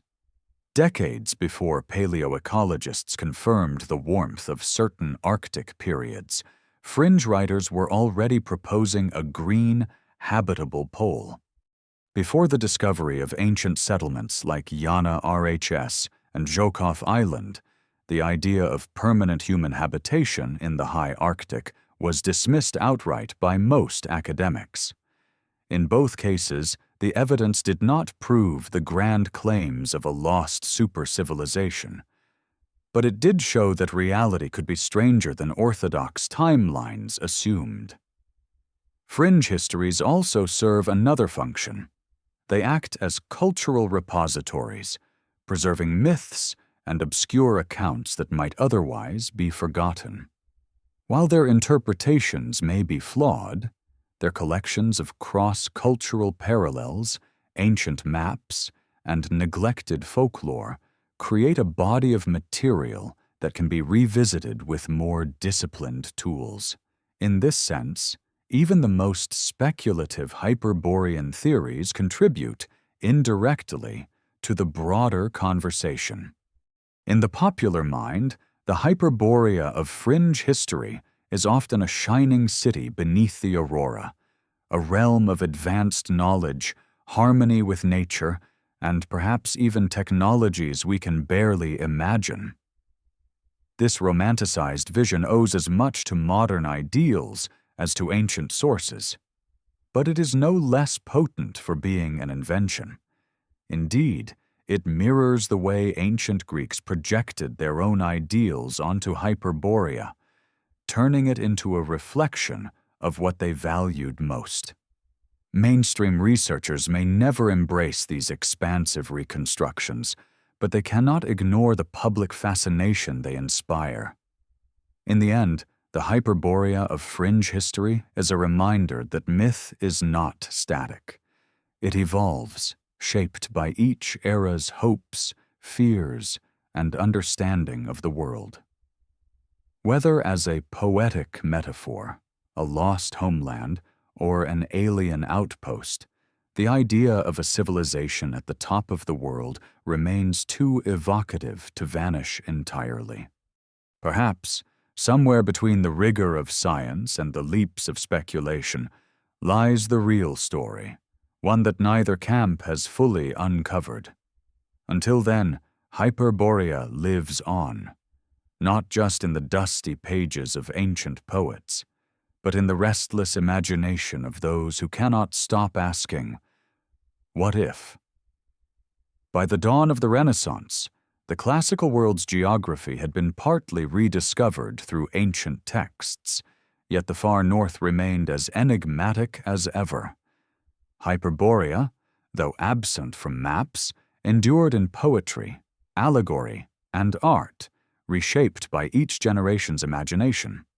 For Renaissance humanists, it was less a literal place than a canvas on which to project ideals of purity, wisdom, and the untouched. And as Europe entered the age of exploration, the image of Hyperborea became entangled with the expanding boundaries of the known world. In the 15th and 16th centuries, the revival of Greek and Roman learning brought figures like Herodotus, Pindar, and Strabo back into circulation. Translators and commentators, fascinated by their references to a land beyond Boreas, began to speculate on its possible location.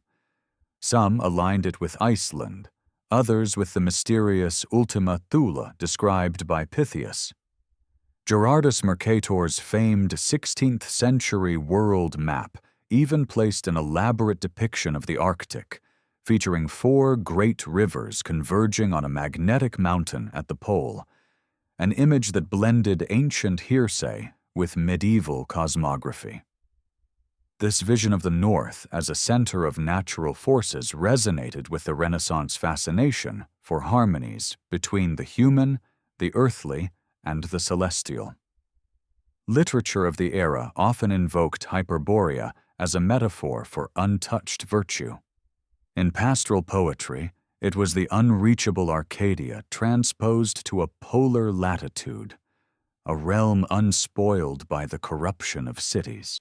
Torquato Tasso, the Italian poet best known for Jerusalem Delivered, alluded to far northern lands of perpetual light in his lyrical works, using them as symbols of divine favor and eternal truth. In France, Ronsard and his fellow Pleiad poets revived classical imagery of Hyperborea to frame their visions of poetic immortality, associating the eternal day of the far north with the undying nature of art. The visual arts also found inspiration in the myth. Renaissance and Baroque paintings occasionally featured allegorical maps or celestial spheres, in which the north was given symbolic rather than geographic treatment, a space populated with godlike figures, winged Boreas, and sunlit temples beneath auroral skies. These depictions often owed more to Neoplatonic philosophy than to any literal belief in Hyperborea, portraying it as a realm where earthly beauty mirrored the perfection of the heavens. By the Enlightenment, the myth began to intersect with emerging science. Natural philosophers, driven by curiosity and the expansion of global navigation, speculated about the polar regions not merely as wastelands of ice, but as potential havens of unusual climate. The theory of a hollow Earth, advanced in various forms by Edmund Halley and later popularized in imaginative fiction, sometimes placed a Hyperborean-like civilization within or beyond the pole. While the scientific community largely dismissed such ideas, they found a willing audience among the reading public, especially in an age hungry for wonders that might rival the discoveries of the New World. The Romantic era, with its embrace of the sublime and the exotic, gave Hyperborea new life. Poets and painters turned toward the poles as landscapes of grandeur and mystery, where human limits met nature's extremes. Percy Bysshe Shelley, in his fragmentary notes and verse, referred obliquely to lands of eternal light, hinting at the same fascination with the sun's peculiar dance that had captivated the Greeks. Lord Byron, too, wove imagery of distant, cold realms into his work, using them as metaphors for emotional isolation and unspoiled beauty. Painters of the 18th and 19th centuries, influenced by both Romanticism and the accelerating pace of Arctic exploration, began to depict northern scenes that blended reality with myth. Caspar David Friedrich, the German master of Romantic landscape, painted The Sea of Ice, ostensibly a depiction of a polar shipwreck, but infused with a symbolic weight that invites readings of the Arctic as both a literal and metaphysical frontier. His jagged ice, bathed in eerie light, could easily frame the imagined ruins of a Hyperborean temple just beyond the viewer's sight. Explorers themselves sometimes became conduits for the legend. Accounts of voyages to Greenland, Baffin Bay, and the Russian Arctic filtered back to Europe laden with descriptions of strange light phenomena, vast herds of animals, and traces of human habitation in unlikely places. While these observations were factual, they fed into the public's appetite for a polar world that might still harbor wonders beyond science's reach. Fiction writers seized on these reports, reworking them into narratives where remnants of an ancient polar people, wise, noble, and elusive, survived in hidden valleys or on ice-free islands. By the mid-19th century, the Victorian fascination with lost civilizations found a natural ally in Hyperborea. Popular periodicals published serialized adventures set in the far north, where explorers discovered cities of crystal, libraries of forgotten wisdom, and inhabitants descended from the Hyperboreans of Greek myth. These stories often mirrored imperial fantasies of the time, the notion that distant, untouched places awaited discovery by the modern West. Yet they also carried a strain of melancholy, acknowledging that such paradises might vanish the moment they were found. In the fine arts, the pre-Raphaelite movement occasionally brushed against Hyperborean themes, particularly in their idealized depictions of mythic landscapes. Painters like Edward Burne-Jones, while more focused on Arthurian and classical subjects, sometimes used northern light and icy backdrops to evoke a sense of otherworldliness consistent with the legend. Throughout these centuries, Hyperborea served as a cultural mirror. In the Renaissance, it reflected the ideal of harmony between man and cosmos. In the Enlightenment, it became a thought experiment in natural philosophy. In the Romantic period, it was a stage for the sublime. And in the Victorian imagination, it was a setting for tales of exploration and loss. Into none of these periods did Hyperborea function as a fixed geographic hypothesis. It was always pliable, reshaped to fit the needs of the storyteller or the painter's canvas.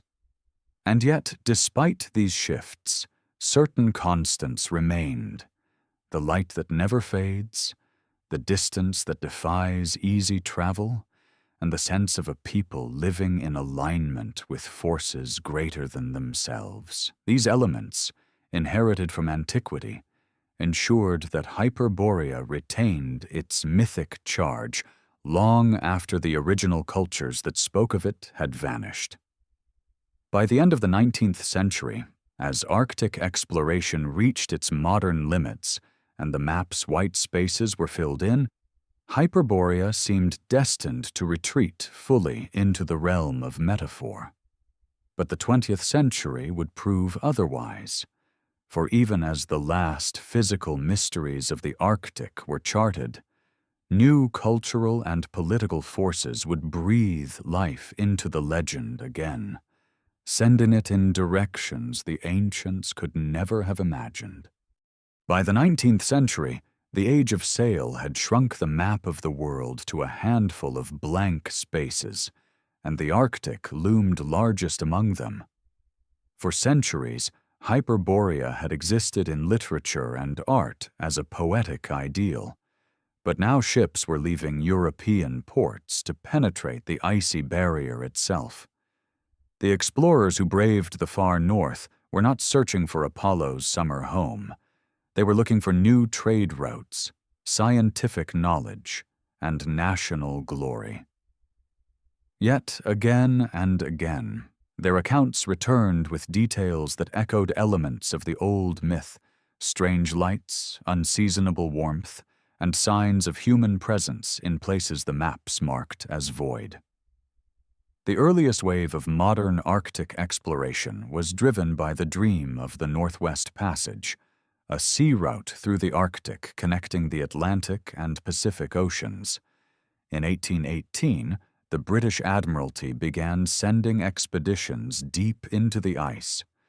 William Edward Parry's voyage of 1821-1823 reached further into the Canadian Arctic than any before, and his journals recorded encounters with Inuit communities who spoke of lands to the north that were warmer and richer in game.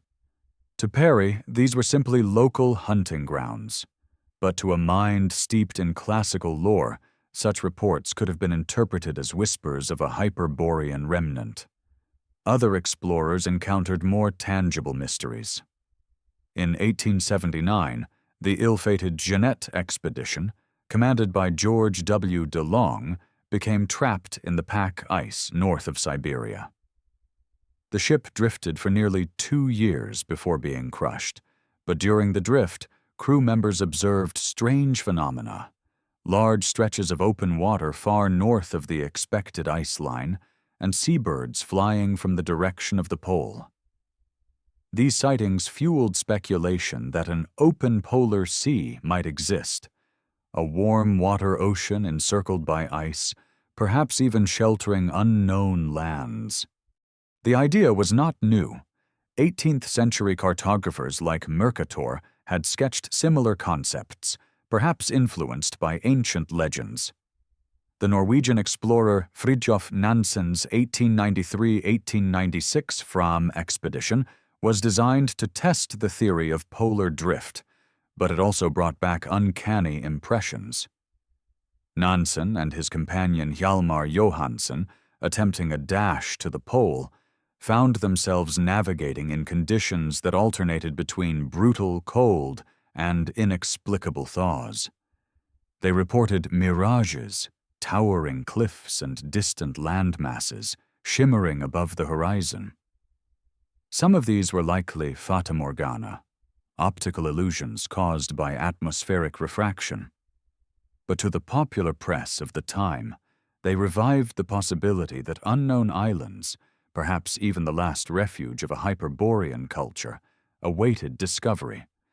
The pursuit of the pole in the early 20th century by figures like Robert Peary and Roald Amundsen eventually proved that no great warm sea or hidden continent lay at the top of the world. Yet even these expeditions occasionally stumbled upon anomalies. Peary, for instance, reported sighting a large landmass northwest of Ellesmere Island in 1906, which he named Crocker Land. When a later expedition went to find it in 1913, they found nothing, only an extended mirage. Still, the notion that there were places the ice concealed and revealed at will fit neatly with the long-standing image of the North as a realm of shifting boundaries. Not all mysteries were visual. Some were cultural. Throughout the 19th and early 20th centuries, explorers recorded Inuit oral traditions that spoke of other peoples, tall strangers, sometimes pale-skinned, who had come from across the sea and vanished again. While most of these tales likely refer to Norse contact during the Greenland settlements, others are harder to place, suggesting encounters deep in the past. Whether these memories were of actual visitors or mythic archetypes, they contributed to the sense that the Arctic was not a static void, but a crossroads in its own right. Scientific observations from these expeditions also lent quiet support to the idea that the North had not always been frozen. Fossilized wood was found on Ellesmere Island. Preserved plant matter surfaced from thawing permafrost. Ancient beaches and shell beds were discovered far above current sea level. These findings pointed to a warmer Arctic in the geological past, exactly the sort of environment in which a culture like the one imagined in Hyperborean legends could have thrived. The expeditions also brought back the aurora borealis as a vivid cultural image. While the aurora had been seen in more temperate latitudes, sustained observation in the high Arctic revealed its full, awe-inspiring scope. Curtains of green and crimson light rippling across the night sky could easily be imagined as the visible breath of Boreas, or the radiance of Apollo's northern home. Artists and writers seized on the aurora as a symbol of mystery, often pairing it with references to the Hyperboreans or other mythical northern peoples. By the interwar period, polar exploration had shifted from a heroic quest to a scientific program. Airships and airplanes extended the reach of explorers, photographing the ice from above. While these flights mapped islands and charted glaciers, they also deepened the sense of the Arctic as a dynamic place, one that could change dramatically from year to year. Ice floes broke apart to reveal hidden waters. Storms reshaped coastlines. New islands rose temporarily from volcanic activity. Each of these phenomena, in another age, might have fed the legend of a land that appears and disappears beyond the wind. Even today, the logbooks and diaries of these expeditions read like a fusion of science and myth. They speak of seas that freeze overnight, of light that bends in strange ways, of life thriving in unexpected pockets. And while they never found a city of the Hyperboreans, they confirmed something just as important. The North is not inert. It is a place of movement, transformation, and hidden complexity, fertile ground for the kind of stories that gave us Hyperborea in the first place. In the end, the great polar expeditions did not disprove the legend so much as shift it. They filled in the map's white spaces, but left intact the deeper mystery. Why so many cultures imagined a land of abundance and light in a region the modern eye sees as barren? The answer may lie not in what they failed to find, but in what they revealed, that even in the age of science, the Arctic resists full possession, holding on to its secrets in the shifting interplay of ice, sea, and sky.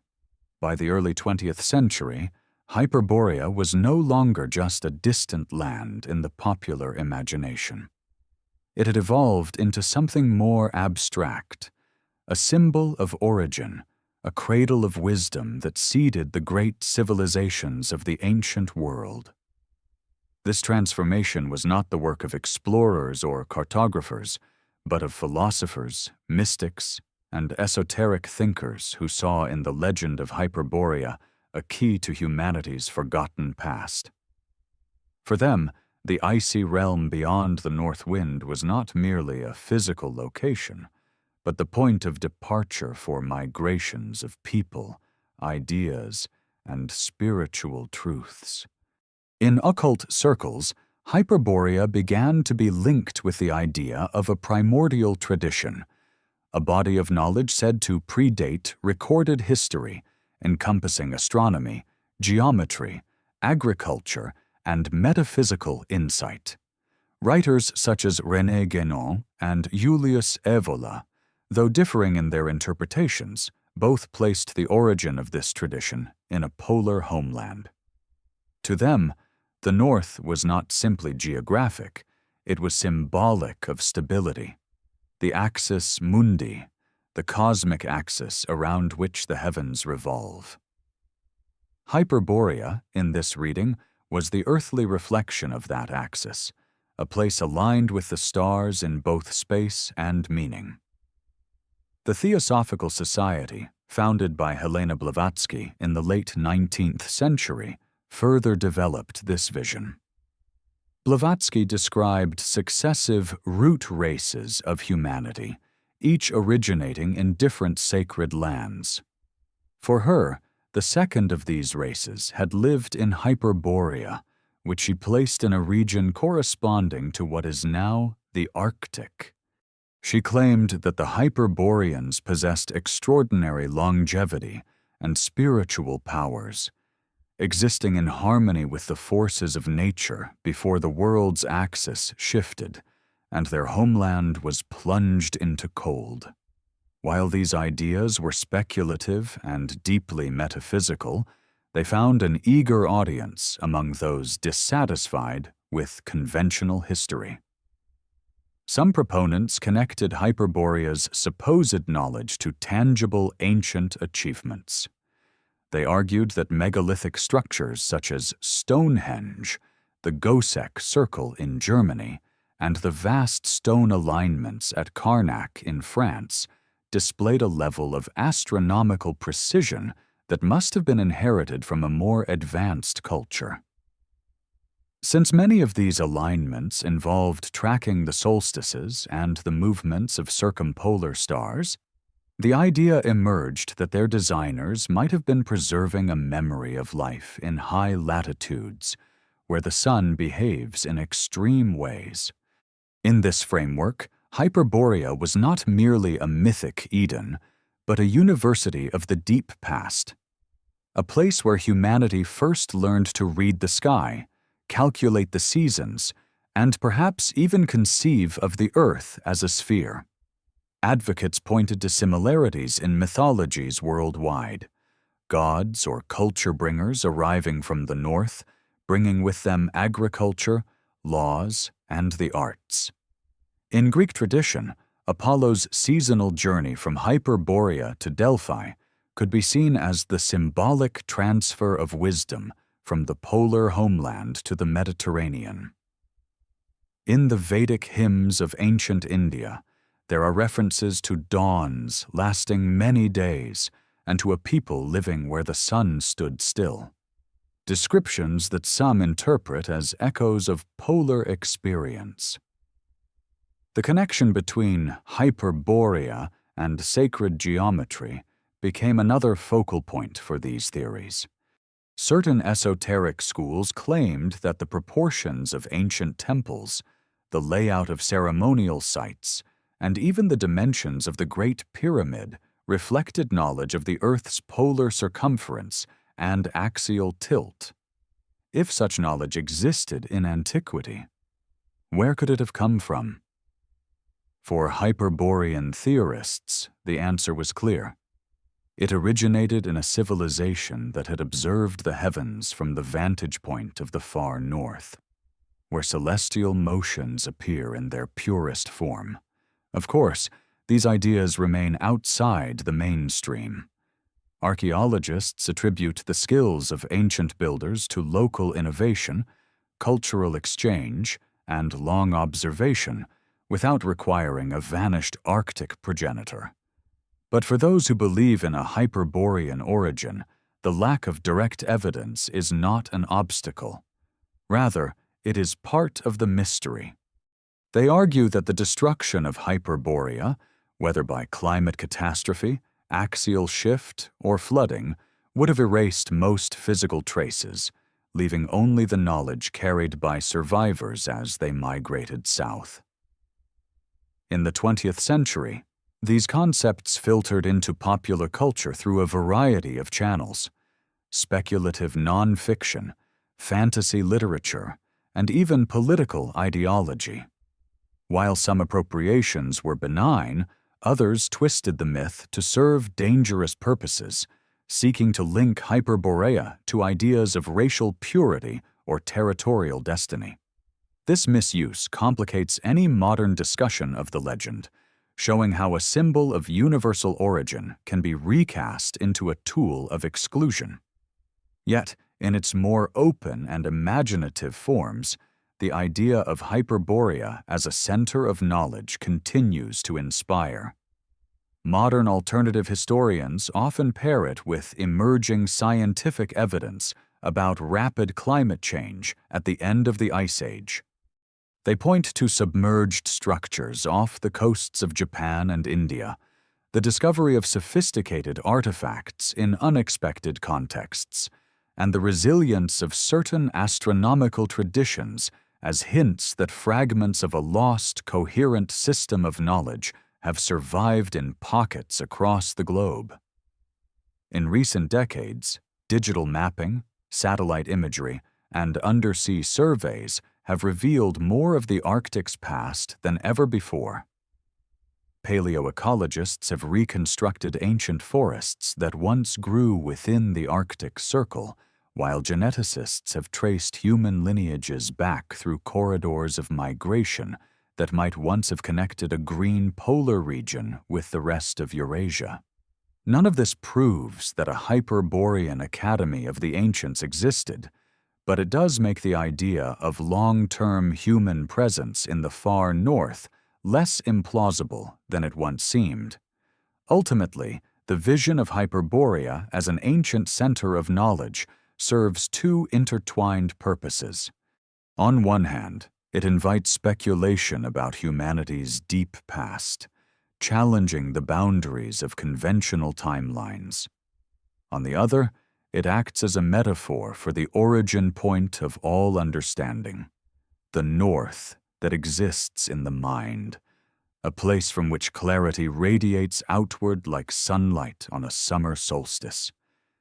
Whether real or imagined, It asks us to consider that civilization may have roots far older and far stranger than we yet comprehend.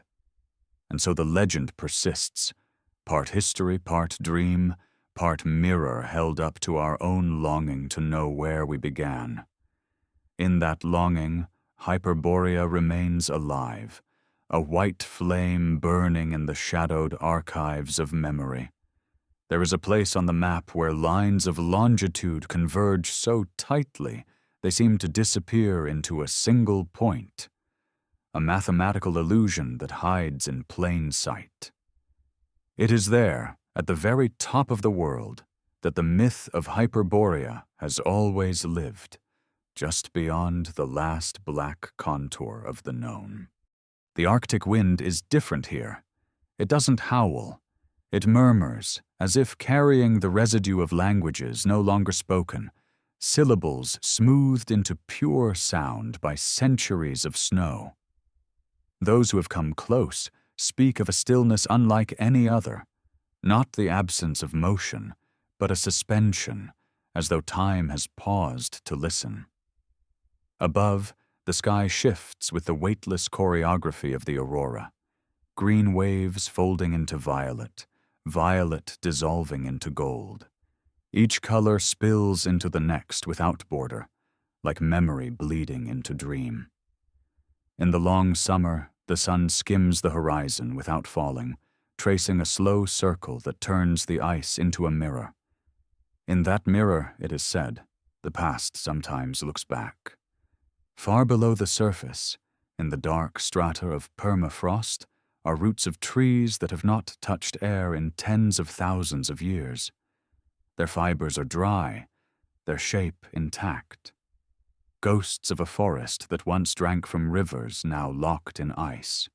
Fossilized pollen drifts in the silt of ancient lakebeds, grains so small they can ride the wind for miles, carrying with them the scent of a climate long vanished. Somewhere in that wind might be the echo of footsteps, or so the story would have it, pressed into soil when this latitude was warm. There is no city here now.